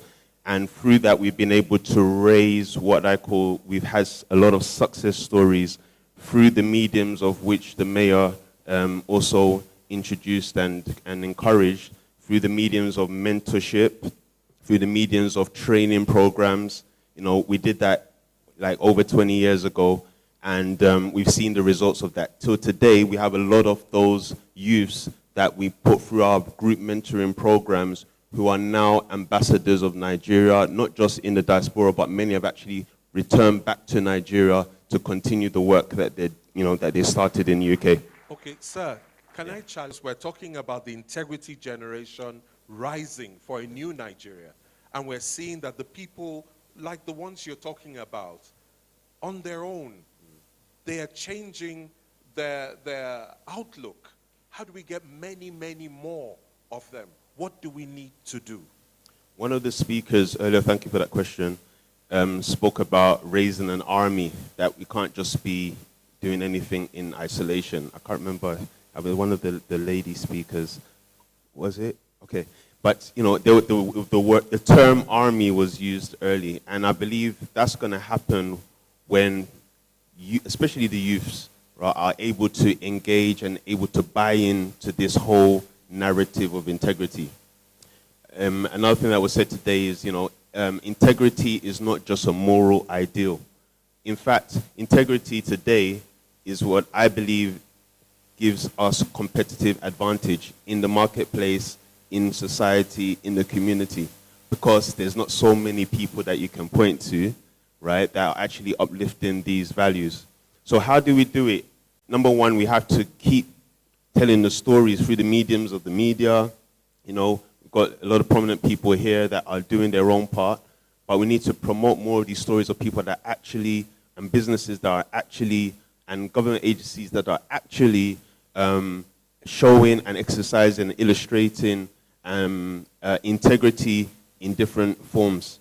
You know, we need to be able to celebrate people and individuals and companies who are actually, you know, raising the banner we were flying the flag of integrity and make integrity be something that is that we want to attain, that the youth and the generation coming behind us want to attain. It needs to be something that is beautiful, something that is, for lack of a better word, sexy, right? Like integrity should be like that buzzword that I want to be a man of integrity. Interestingly, like this is one of my affirmations that I've been saying maybe for the past 15 years. You know, in a whole long affirmation that I always say, or I try to say every day, is that I want to be known as a man of integrity. That should be something that we should all aspire to be. It should be an aspiration. And why should we want to be someone of integrity, a man or a woman of integrity? Because we can see the results of it. There was a podcast I did not too long ago this year, and sorry, just to just to end. I'm not sure actually how this great organization, Integrity, thank you for inviting me. I'm not sure how you got to know about me, but I know there was something that trended earlier this year where I spoke about integrity, and I think maybe that's why my name came up. And I said one of the things is that, you know, for me, I don't play with the word integrity, because I've been in situations where by now I could have been a billionaire in dollars if I had pursued certain, channels, right, that would have made me very, very wealthy in the UK and in Nigeria. So I think that for integrity to really be powerful and to really change sort of the environment that we're in, we must tell people that it's not a sprint, it is a marathon. It is something that you must be consistently doing in your home, in your family, in your community, in business, and then with time, you will see the rewards would definitely come back to you, and you will be able to stand the test of time. Thank you. Thank you.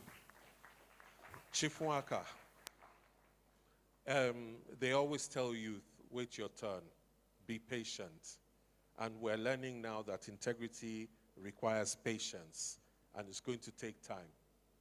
How do you react to that? How do we create that critical mass of young people with integrity?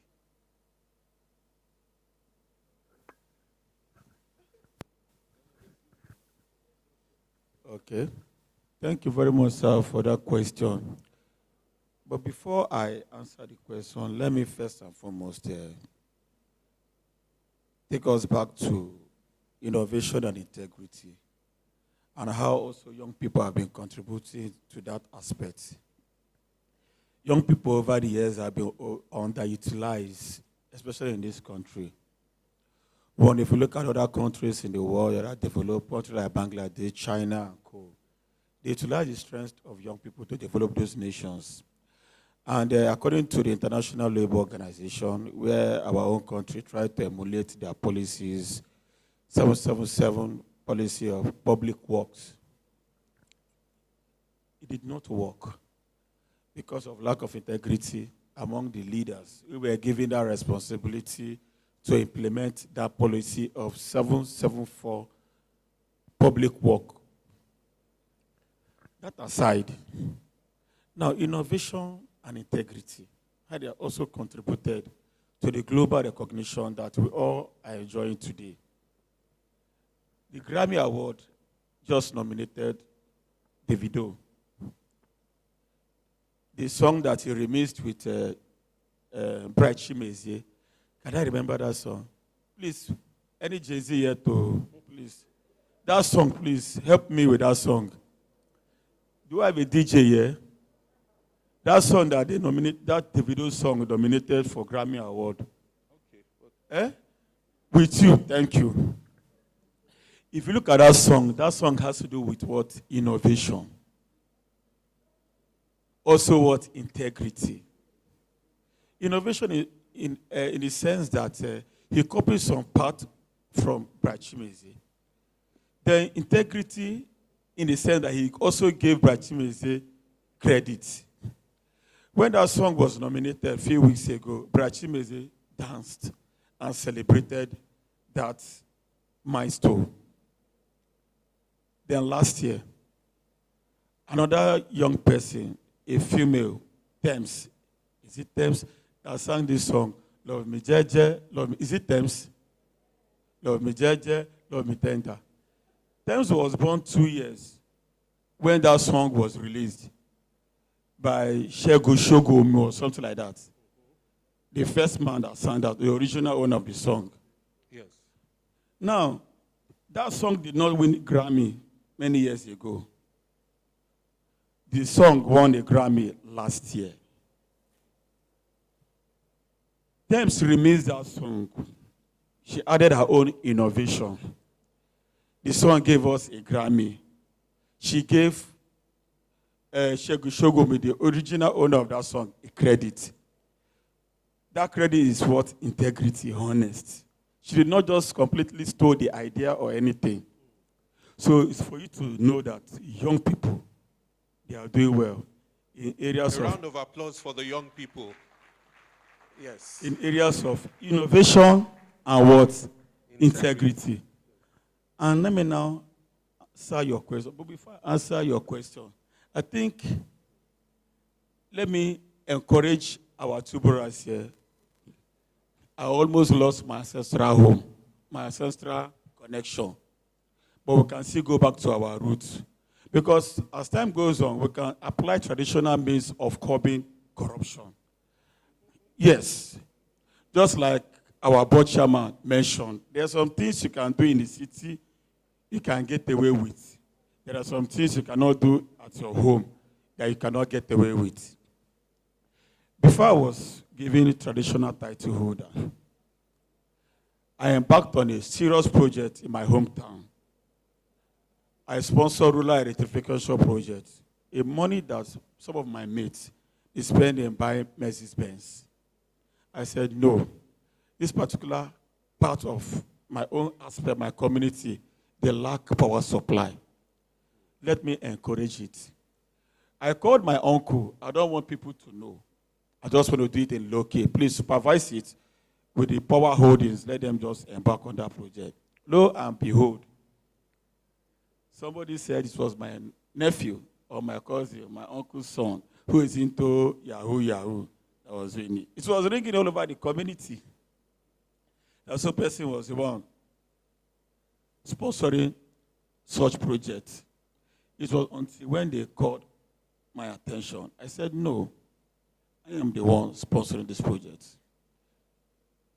It triggered the hearts of the kingsmen and the king. That was how they nominated me for chieftaincy title. So young people, integrity, honesty is very key. Now, to that question, sir, I am an ambassador with EFCC. I was decorated as an ambassador in the year 2017 when I was the deputy director in the Youth Council.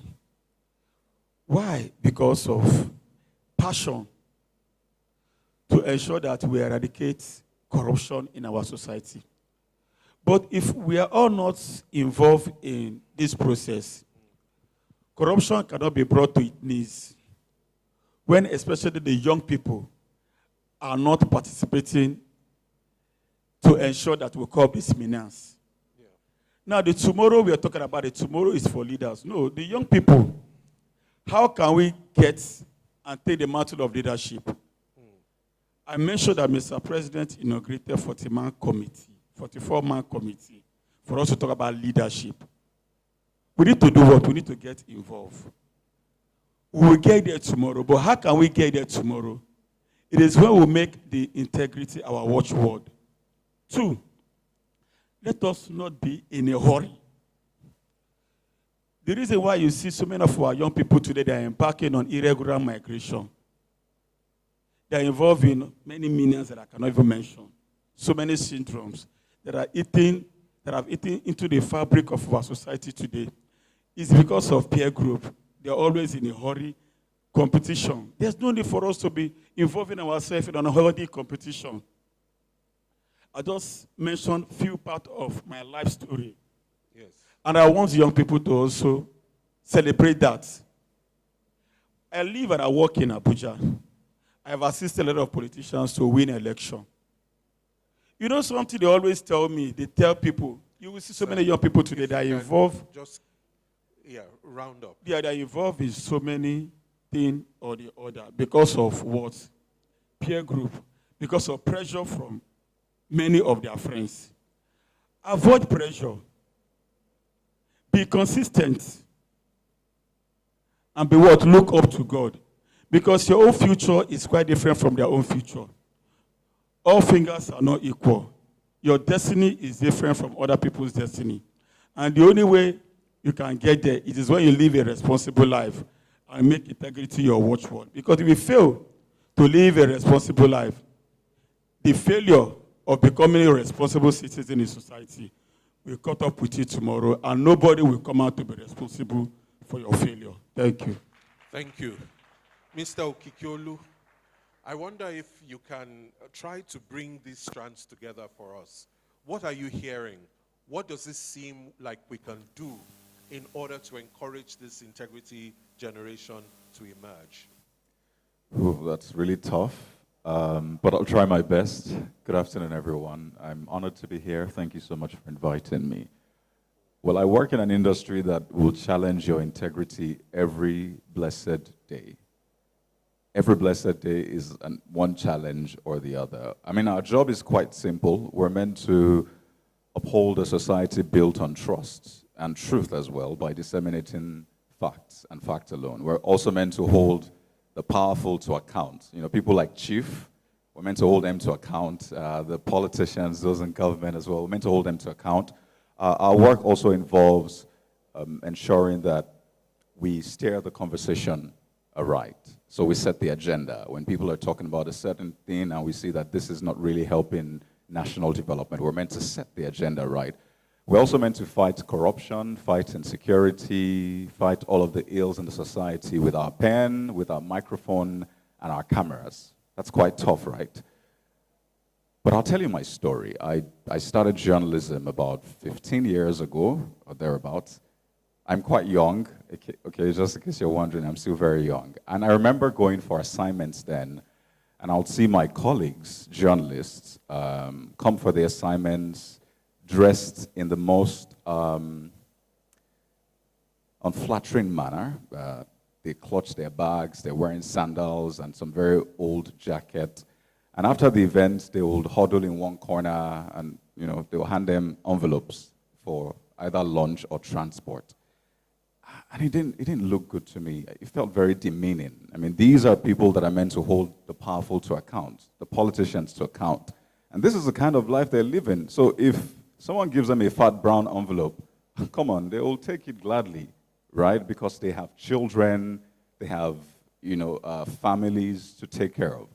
So I told myself that, you know, this integrity matter is very sweet to talk about, but in actual fact, it is tough. So I promised that, you know what, I will work extra hard as a journalist. So one, I can make journalism look good for the younger generation to want to be a part of, right? Because I mean, if I saw those people as a young person, I wouldn't get into journalism, right? I would get into something else, maybe be a banker or work in the oil sector. But more importantly, I told myself that I would make sure that I empower people with the right information to make the right choices. And here's my point, and I'm trying to tie everything together, right? Why do we have a challenge with integrity in Nigeria? You know, everybody likes the truth until it affects them or it's against them. I'll give you an example. I was coming to this place today and I got into traffic. It's meant to be a 30, 40-minute drive here, but I ended up spending about 2 hours on the road. And you know, typical of a lot of Nigerian drivers, they choose the other side of the road and start facing traffic. And I was thinking, most of these vehicles are commercial vehicles. They have maybe 18 people in the bus, 12 people in the bus. But you know, for that period, and I know a lot of us can relate, when our bus driver switches to the other end and is facing traffic, deep down we're excited that, well, I'm not joining those people. I'll get to work early. How many of us can relate? Let's be honest. So I realized that impropriety, dishonesty, whatever you want to call it, thrives because most of us keep quiet. Most of us keep quiet because it favors us. We talk about transparency in procurement until your uncle calls you and says, you know, there's this project that my ministry wants to give out. Can you handle it? You know deep down that you don't know anything about road construction. But you're like, 100 million. Who says no to 100 million? Maybe that's God sending money to me. I can't say no. You forget that there's a process to that, granting contract, procurement, and all of that. For that period, you forget, and you take it on, call somebody, and you get the job done. Again, we think it's good business, right? But the sad thing is, we also forget that there's cause and effect. So I'm trying to build something. We keep quiet when it favors us.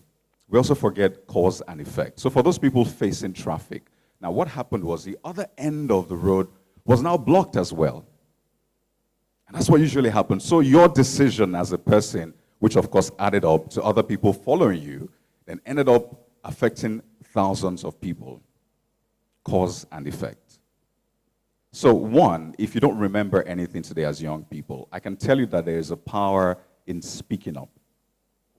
Now, I know we're afraid of dying, because as the most, you think they will kill you. If you speak up against corruption, they will come and kill you. But I think it was Martin Luther King that said, and I'll paraphrase, that if you can't die for something, then you can't live for anything. Because that's usually the fear. I don't want to die. I don't want my family to die. Mind you, I was in Ukraine a few months ago. Don't ask me what I was doing there. I'm a journalist, so I go to the most dangerous places. And I saw young people laying down their lives for their country to defend the territorial integrity of their country. In fact, I visited what's it called now? A burial ground in Lviv. And just as I was there, it was a very emotional period. I saw a young man who was born the same week as I was born being buried right there. And I saw a lot of young people, good-looking people, people like you and I, better-looking people. But they decided to lay their lives down because they figured, what's the point? If I can't fight for what I believe in, if I can't fight for my nation, then what's the point? I can as well just end it right here. So I want us to set aside the fear of death. Because the moment you speak up, you empower other people to speak up. And I want to give you this analogy. We all hear 1 billion naira, right? And we think it's a lot of money, right? But you know that 1 billion... round it up? Yes, I will, just right now. But we know that 1 billion is actually a term that is given to a collection of ones. I'll say that again. 1 billion is a term given to a collection of ones. So we need to understand that when I speak up, I empower other people to speak up. And my one will become a billion eventually, and we'll really have a nation built on integrity. Thank you. Thank you very much.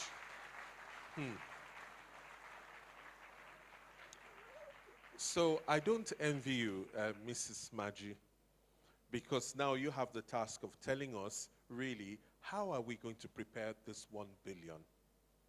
Is it possible? Thank you very much. So I think that's my job, really. Putting up that flag of integrity, taking it as a message. Okay, sorry. My name is Ayo Maji. I'm the Executive Director of the Africa Leadership Initiative West Africa. We're an affiliate of a U.S. policy think tank called the Aspen Institute. What we do is provide leadership training and built into the training and development are various modules that actually emphasize leading by values. And we know that integrity is one, if not the core value that determines whether a leader is going to be successful or not, whether the success of a leader is going to be sustainable or not, and whether a leader is actually living up to their personal beliefs, values in everyday choices, especially when faced with complex situations. And we know that leadership today appears to have even gotten more complex than before, with the environment, with technology. A thief today is not the same kind of thief you had 20 years ago, you know. So it's a very complex environment now, which requires that leaders are operating at a much higher level. And of course, when we're talking about integrity, setting yourself apart, you know, from others by the choices you make and being driven by your values of being an ethical person, integrity, somebody who walks their talk, somebody who lives by honesty, somebody who is trustworthy, and realizing that all of these are actually currency that would contribute to first your success, like I said, or even your competitiveness as an individual or even as a nation, as an organization. How is the organization viewed? Is it an organization that would cut corners, or an organization that would, you know, stand on their word and do exactly what they say they would do? So integrity is a currency that we must all strive to live by, and see that that is what will get us forward, which is, you know, what a lot of us strive for. So back to this 1 billion army. How do we build the 1 billion army? I would say advocacy, education, teaching, instructing over and over again.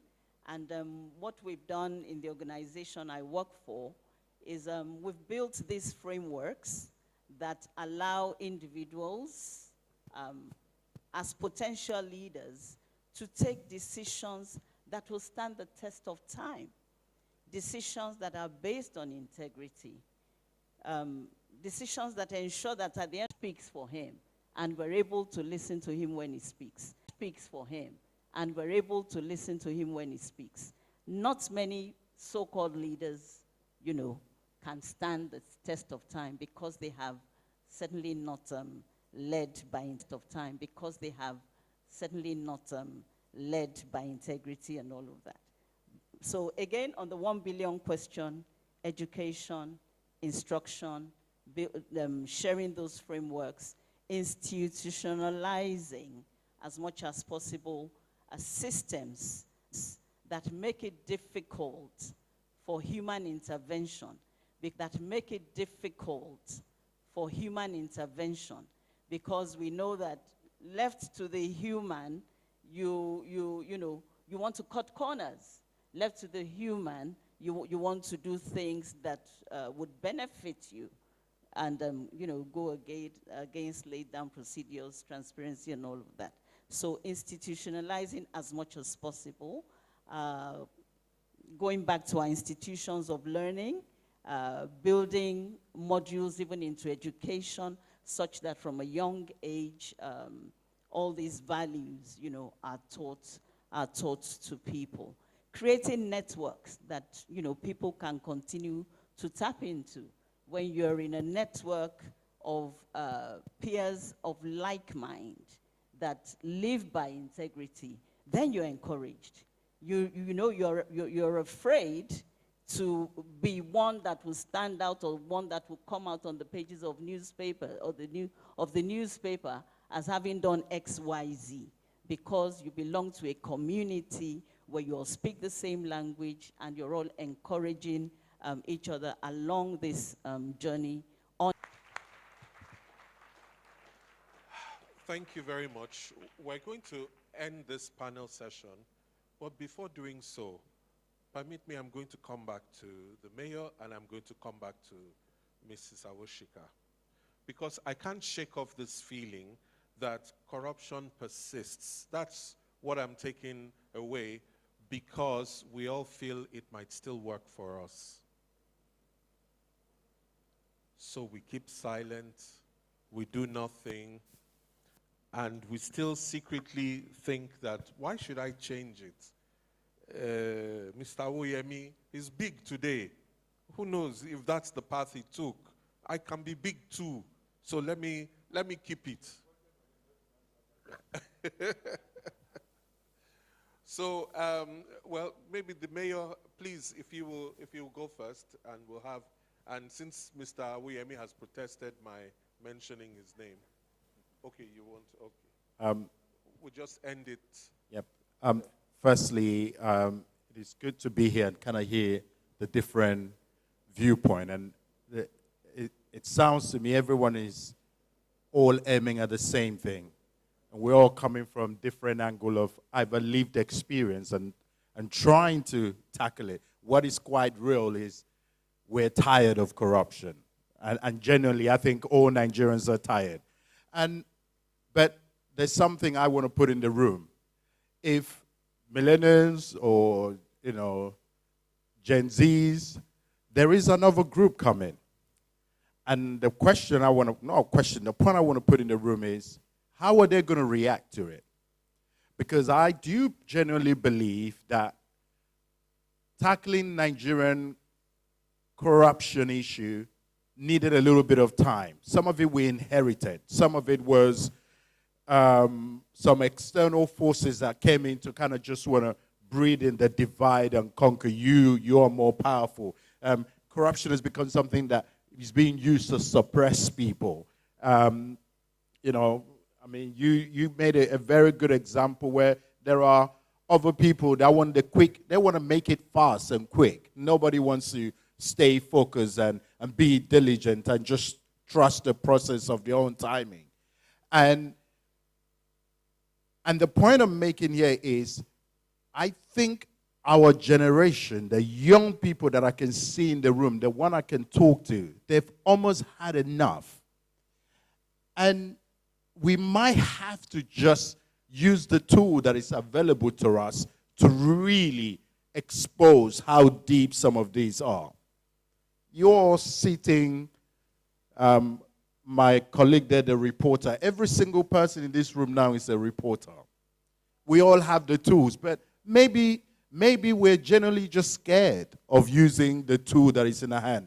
Gone are the days someone could have done something you're not able to say, look, I've seen you done it. Or, in fact, I'm not even going to be talking about what's going wrong. I'm going to show the good that I'm doing. The good, the integrity action you've taken on a daily basis. Why shouldn't those be the things that trend? Because I do believe with the world that we're in, with AI becoming more reality, everyone's talking about there's certain access to certain information that cannot be hidden. I don't want to go that way because I know some people have some concerns around that. But I do believe timing might be everything. And I think Nigerians and globally, the diasporans do believe that all the tools that we need to really tackle and get at corruption is there now. But let me just put this to the Western world. The reality is what we see in the Western world, how they've dealt, and I quote, dealt with corruption, has been a violent compromise. It has taken years, and it's still not perfect. But integrity needs teeth. A policeman can arrest any MP, any councillor, any local government person because they've done wrong. They broke the rule. Doesn't matter who you are. So whatever we want to do here, we need to get back to the point that those that are enforcing have teeth to enforce what we have the rules already, we have the laws already. So, without being very political, COVID, there were a lot of scandals about what happened with COVID, with financial things, how money was spent. People have to go through and explain themselves. And trust me, if you're being found wrong, you will be arrested and you will follow the rule of law, because just how the system works. So integrity needs teeth. I don't know how that's going to work. Maybe most of us need to join the police, join the army. But young people, We have to be part of that change. But that change, I'm hoping with what Professor Osinbajo said, there needs to be a political will. I think there is, but there's several layers of people that needs to get plugged into the same vision as well. Thank you. Okay. I think just to close. Okay. All right, because I think there's so much to the topic, it will never end. That's the reality of it. There's so much to it. But just a few things from what everybody has said. We definitely need collective will. And that collective will is not just from the government, it's also from the people, because we must self-police ourselves. We also need each one of us to take responsibility, because in taking responsibility, we will do our bit, and that would give us the 1 billion man issue. That requires every man being accountable for the space that is in and around him. 3, we must build systems that allows the rules to work and prevents as much as is possible the compromise that human intervention. You can't build systems without humans, because they will one way or the other. But if we have the collective will and we have the right people and we set the right systems, then they will self-check on one another. And then we must count the cost of a lack of integrity as a people and as a nation, and understand that we're all paying the price for whatever we're not doing. Ultimately, every single one of us is paying the price at every level. And what we must ask ourselves is, are we comfortable with the price that we're paying when we really count it? And then lastly, is we must decide it's time to make the change. Draw a line in at 70% of the population, and the one whose life will still be impacted the most, because by the rule of age, hopefully you live longer than the rest of us, which means the damage that we permit and we allow will impact you for the longest, and your children, if we do not start the change process now. And there is power in numbers, and you do have the numbers. Can we change this? Yes. For 30 years as CBI, we have continued to push the boundary. Can we do this by ourselves? No. We fought every headwind. But can we change this for good? Yes. If we have the critical mass of us moving on it and paying the price for where we want to go. And it will come in different shapes and sizes. Like Mr. Oyemi said, you know, what integrity means in one side, we all know what it means. We need to interpret it for the different segments, and that goes into the systems of how we implement it in business, in politics, in social work, in every part. Clearly understand and not leave it to people's interpretation. Thank you very much. Thank you. We're going to draw a line under the panel session, but Mr. Oyemi feels so strongly that just 1 minute. Sorry, I just want to quickly just give you a report. There's a 2025 Transparency and Integrity Index report. Of 575 MDAs assessed, only 6 passed. No state government met their criteria. Of the local government, there are only about 14. That's your scorecard. So you can play the ostrich for all you want. But the scorecard is the scorecard. On that note, don't let us break our lunch. Thank you. Okay. A quick photograph with the panelists, and then we sit down, and it's the call to action before we end.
Ladies and gentlemen, good afternoon.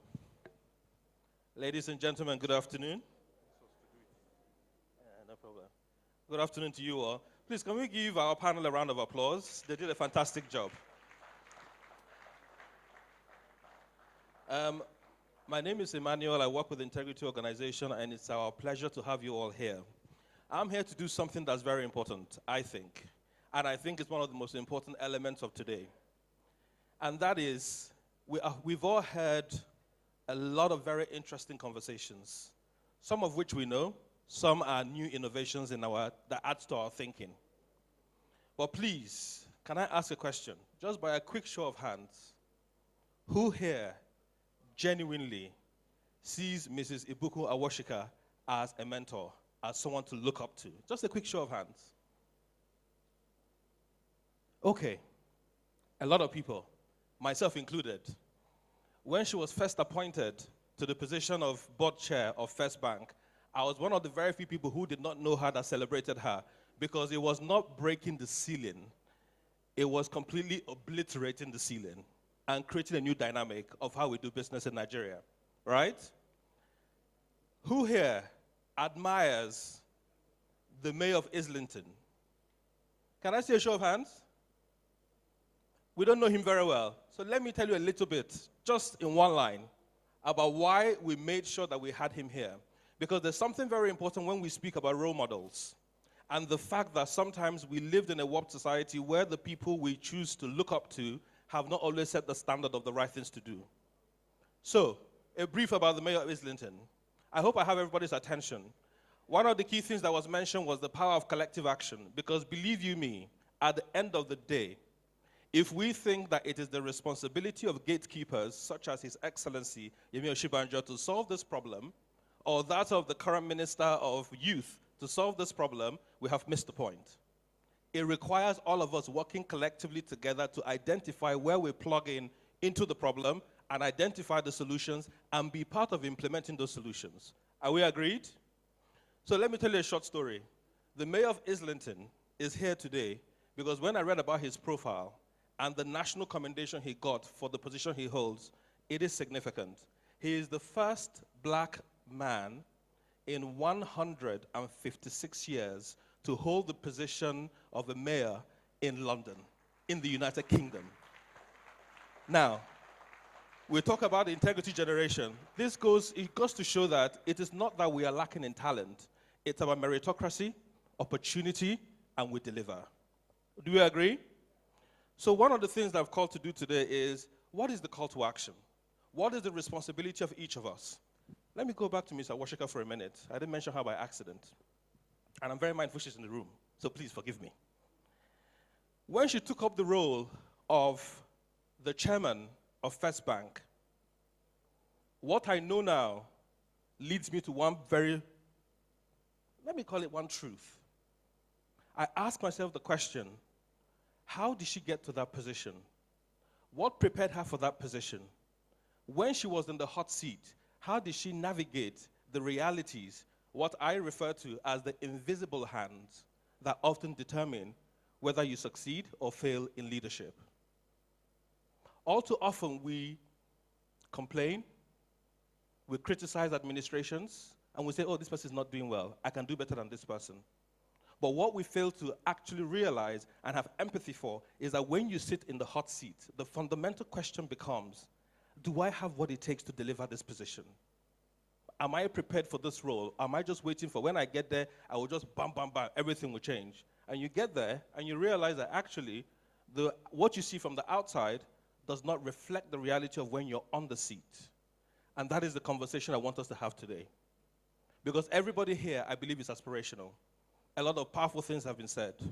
We heard His Excellency talk about the reforms to the justice sector. One of the questions that was asked after that presentation was, and how has it sustained in 2025? I'm sure if I did a survey in this room, it may be very interesting findings. So what is the point of this call to action? Every single person, when we reflected on how do we want this to go, what is the ultimate takeaway from this for everybody in the room? It isn't to come and hear the conversation around integrity. We all know that. We have a problem of corruption. If a child is born today, they cry, and then they ask, is there light? because there is no light. That is a problem of integrity, corruption, and the challenge of national development. But what I want us to look at and reflect on, and what this call to action is, how are you preparing yourself to make sure that when you get that call up, you are prepared, that when you go into the world of work and you are challenged by a corrupt boss, you have the skills, you have the language, you have the understanding of what it takes to deliver, to circumvent, to find a way to navigate, to avoid the costs. Because believe you me, that saying that when you fight corruption, corruption fights back, if you think that's a lie, hold the leadership role and find out. So let's talk. What I want us to do, I know there's a QR code. Has it been distributed?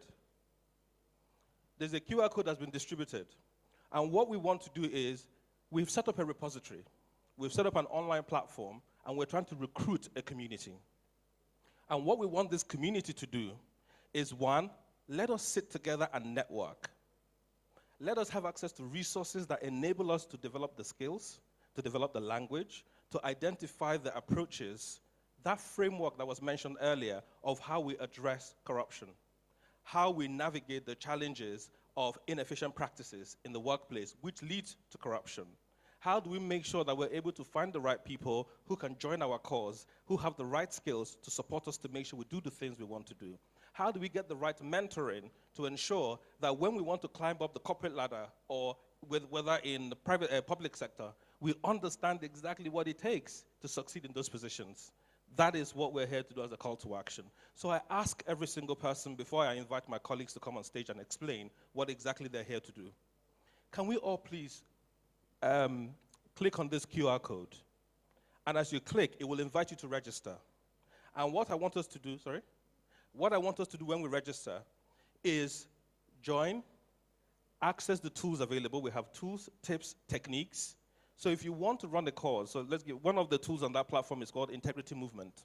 What is the Integrity Movement? One of the innovations of integrity, at the risk of plugging ourselves, is how do you leverage technology to provide access to very useful information to young people who are trying to organize to be part of a solution to a specific issue. So the example, end bad governance. Why did that collapse? It did not collapse because young people did not know what to do.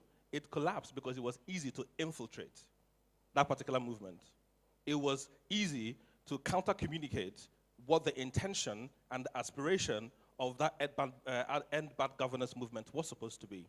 So how do you develop the tools? How do you develop the understanding and build the network that you need, that when you want to run a cause, you can quickly identify when there's a saboteur in the system, you quickly understand, identify escalation mechanisms when you want to engage with government on a very serious issue? How do you make sure you identify the skills that you need to have and the role that you can play as part of national development? So as you click on this, it takes you to that repository where I hope that every single person will sign up. We're about to launch the Integrity Institute in the new year. That's one of the resources you will get access to. And what the Institute is supposed to do is to identify young, hungry people, leaders of tomorrow, who really want to prepare themselves today for the challenges and the call-up of tomorrow. So I hope that as you all register, you begin to go through those resources, you interact with us on that platform, and we look forward to providing more resources through not just ourselves, but our partners. And on this, of course, I understand I'm supposed to introduce one of my colleagues from the United Nations Office on Drugs and Crime. Please give me a round of applause as he's coming up.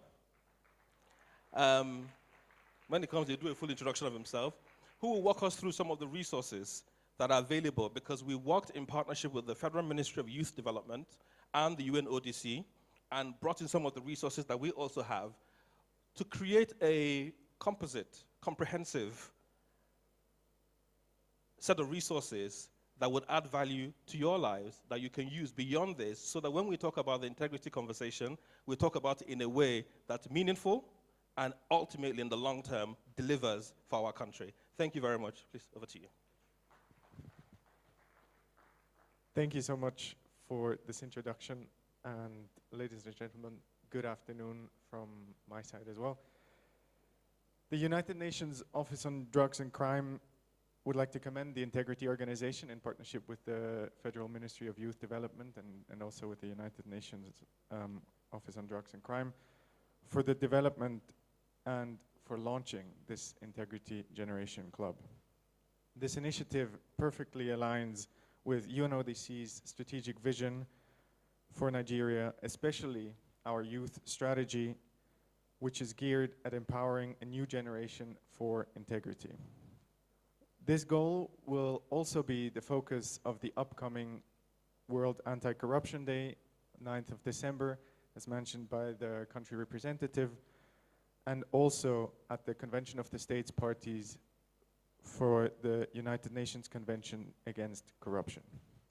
As such, we are very proud to have provided both research reports which go into the details of how to build integrity and have the necessary tools and knowledge for youth to be inspired to work for integrity, as well as e-learning resources and webinar series. So that's something that we are very happy to have provided and to have people really delve and engage with material.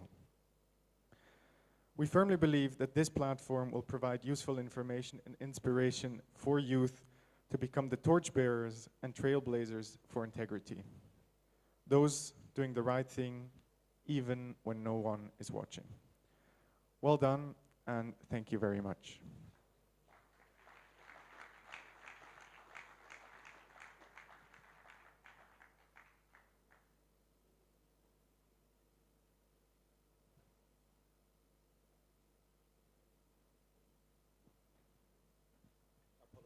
Apologies. Okay, thank you very much. Please, a round of applause for my colleague.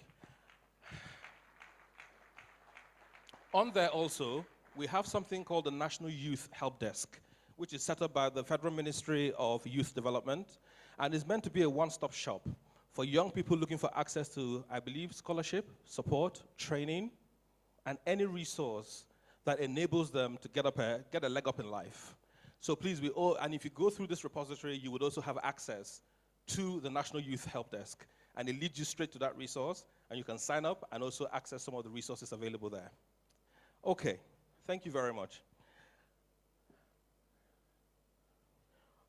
On this note, ladies and gentlemen, I want to invite somebody very important to us. And I apologize in advance that we had put him on short notice on this. I want to invite our Vice Chair.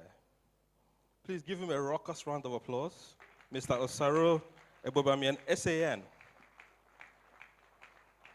to give us closing remarks, try to tie together all that we have learned from today, and help us reflect on what the future should look like, because I would love a message of hopefulness as we live here.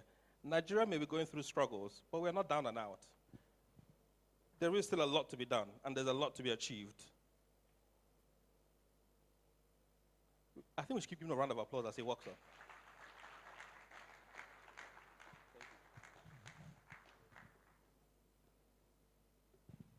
I think this is a setup by Soji, because I'm a senior advocate.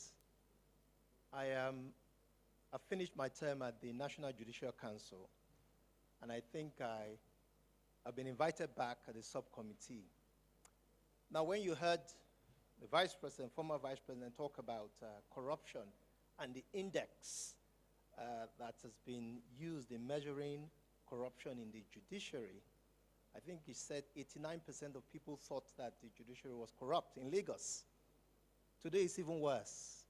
I think if you took a poll here today, I am almost certain that almost everyone will think, or let me try it. If you think that the Nigerian judiciary is corrupt and lawyers are corrupt, please just show your hands.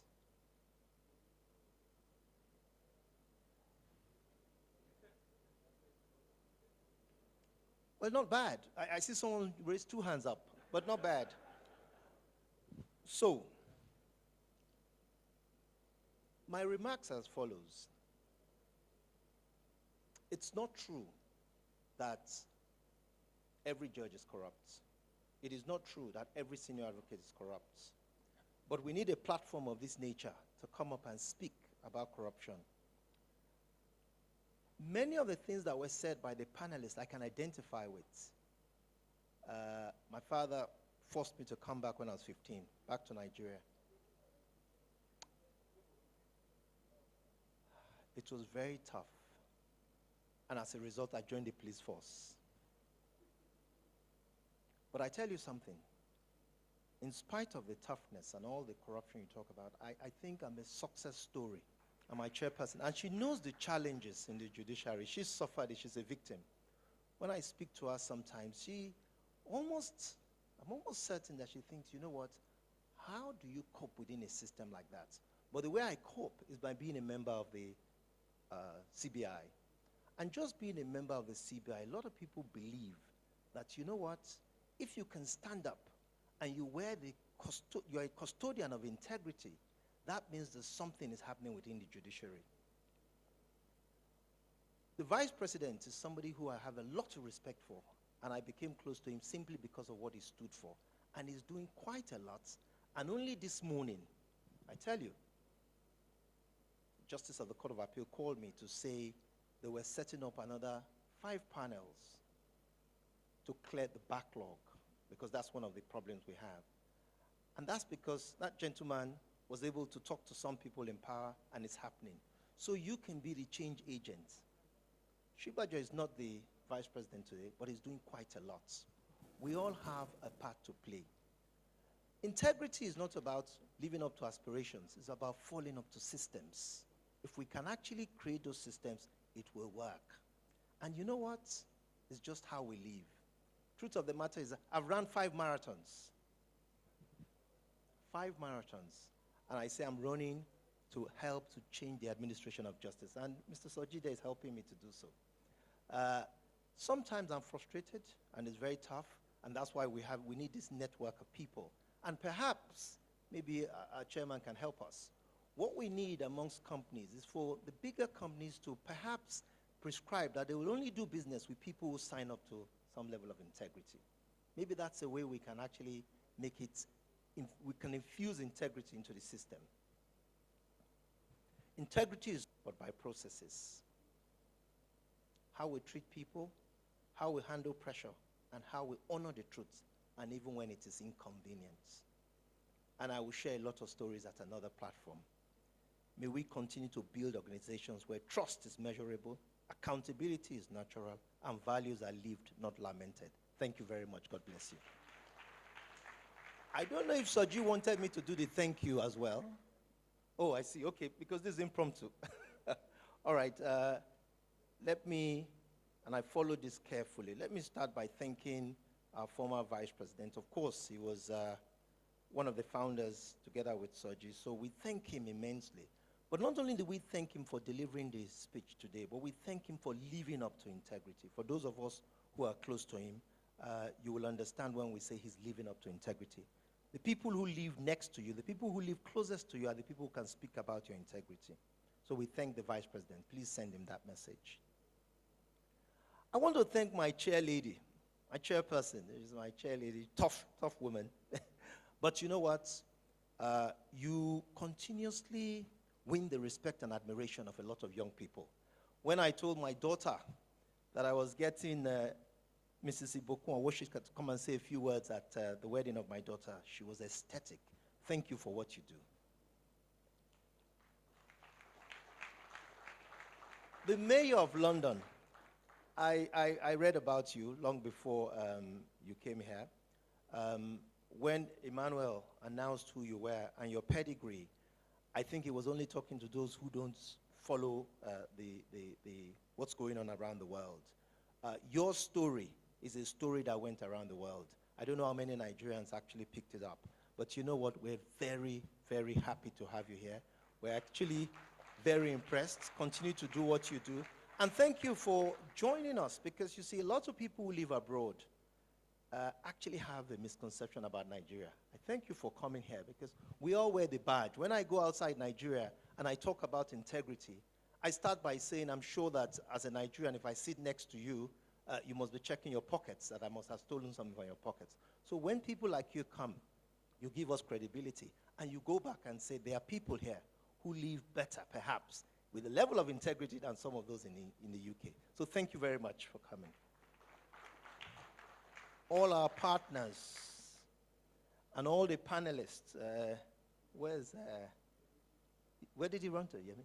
Oh, it's on the phone, okay. All the panelists, I won't call you by name, but I was very impressed about the conversation. Sometimes we say in Nigeria that talk is cheap, but I know that quite a few people who sat here will walk the talk. So thank you very much. Finally, I leave the best for our team at Integrity, led by our wonderful Soji Apampa. You do all the work, you make us proud, we steal the credit. When Soji goes wrong, we're very hard on him, both at the board and outside the board. But Soji, thank you very much for what you do. God bless you. Thank you. And thank you.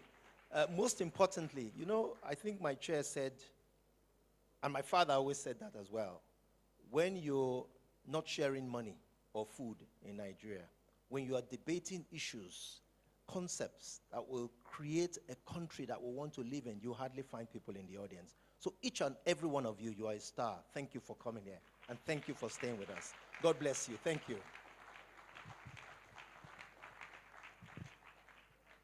Thank you so much, sir. Thank you. You did a fantastic job. Please, can we give a round of applause to our Vice Chair? That was excellently done.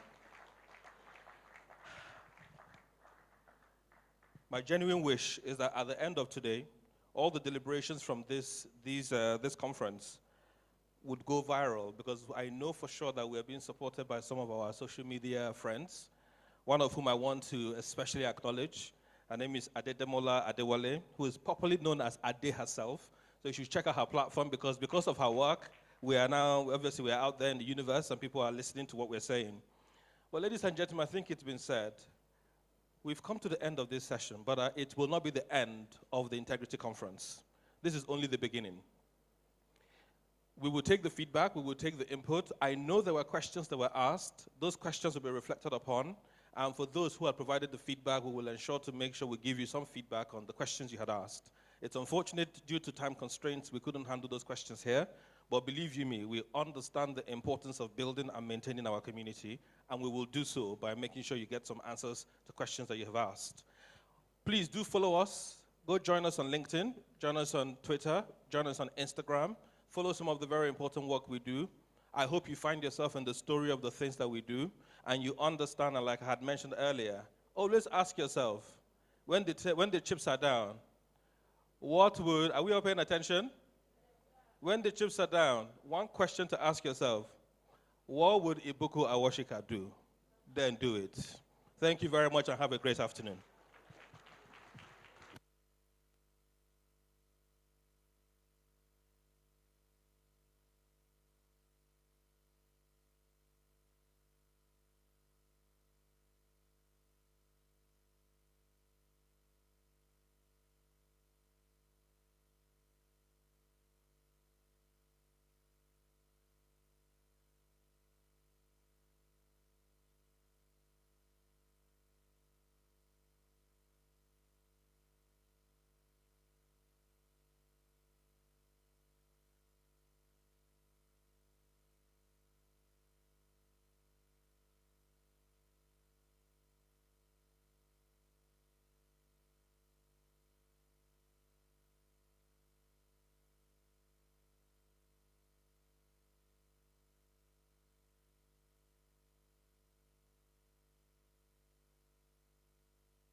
Once we're done with this picture, please just go back to your seat so we can serve everybody their lunch, please.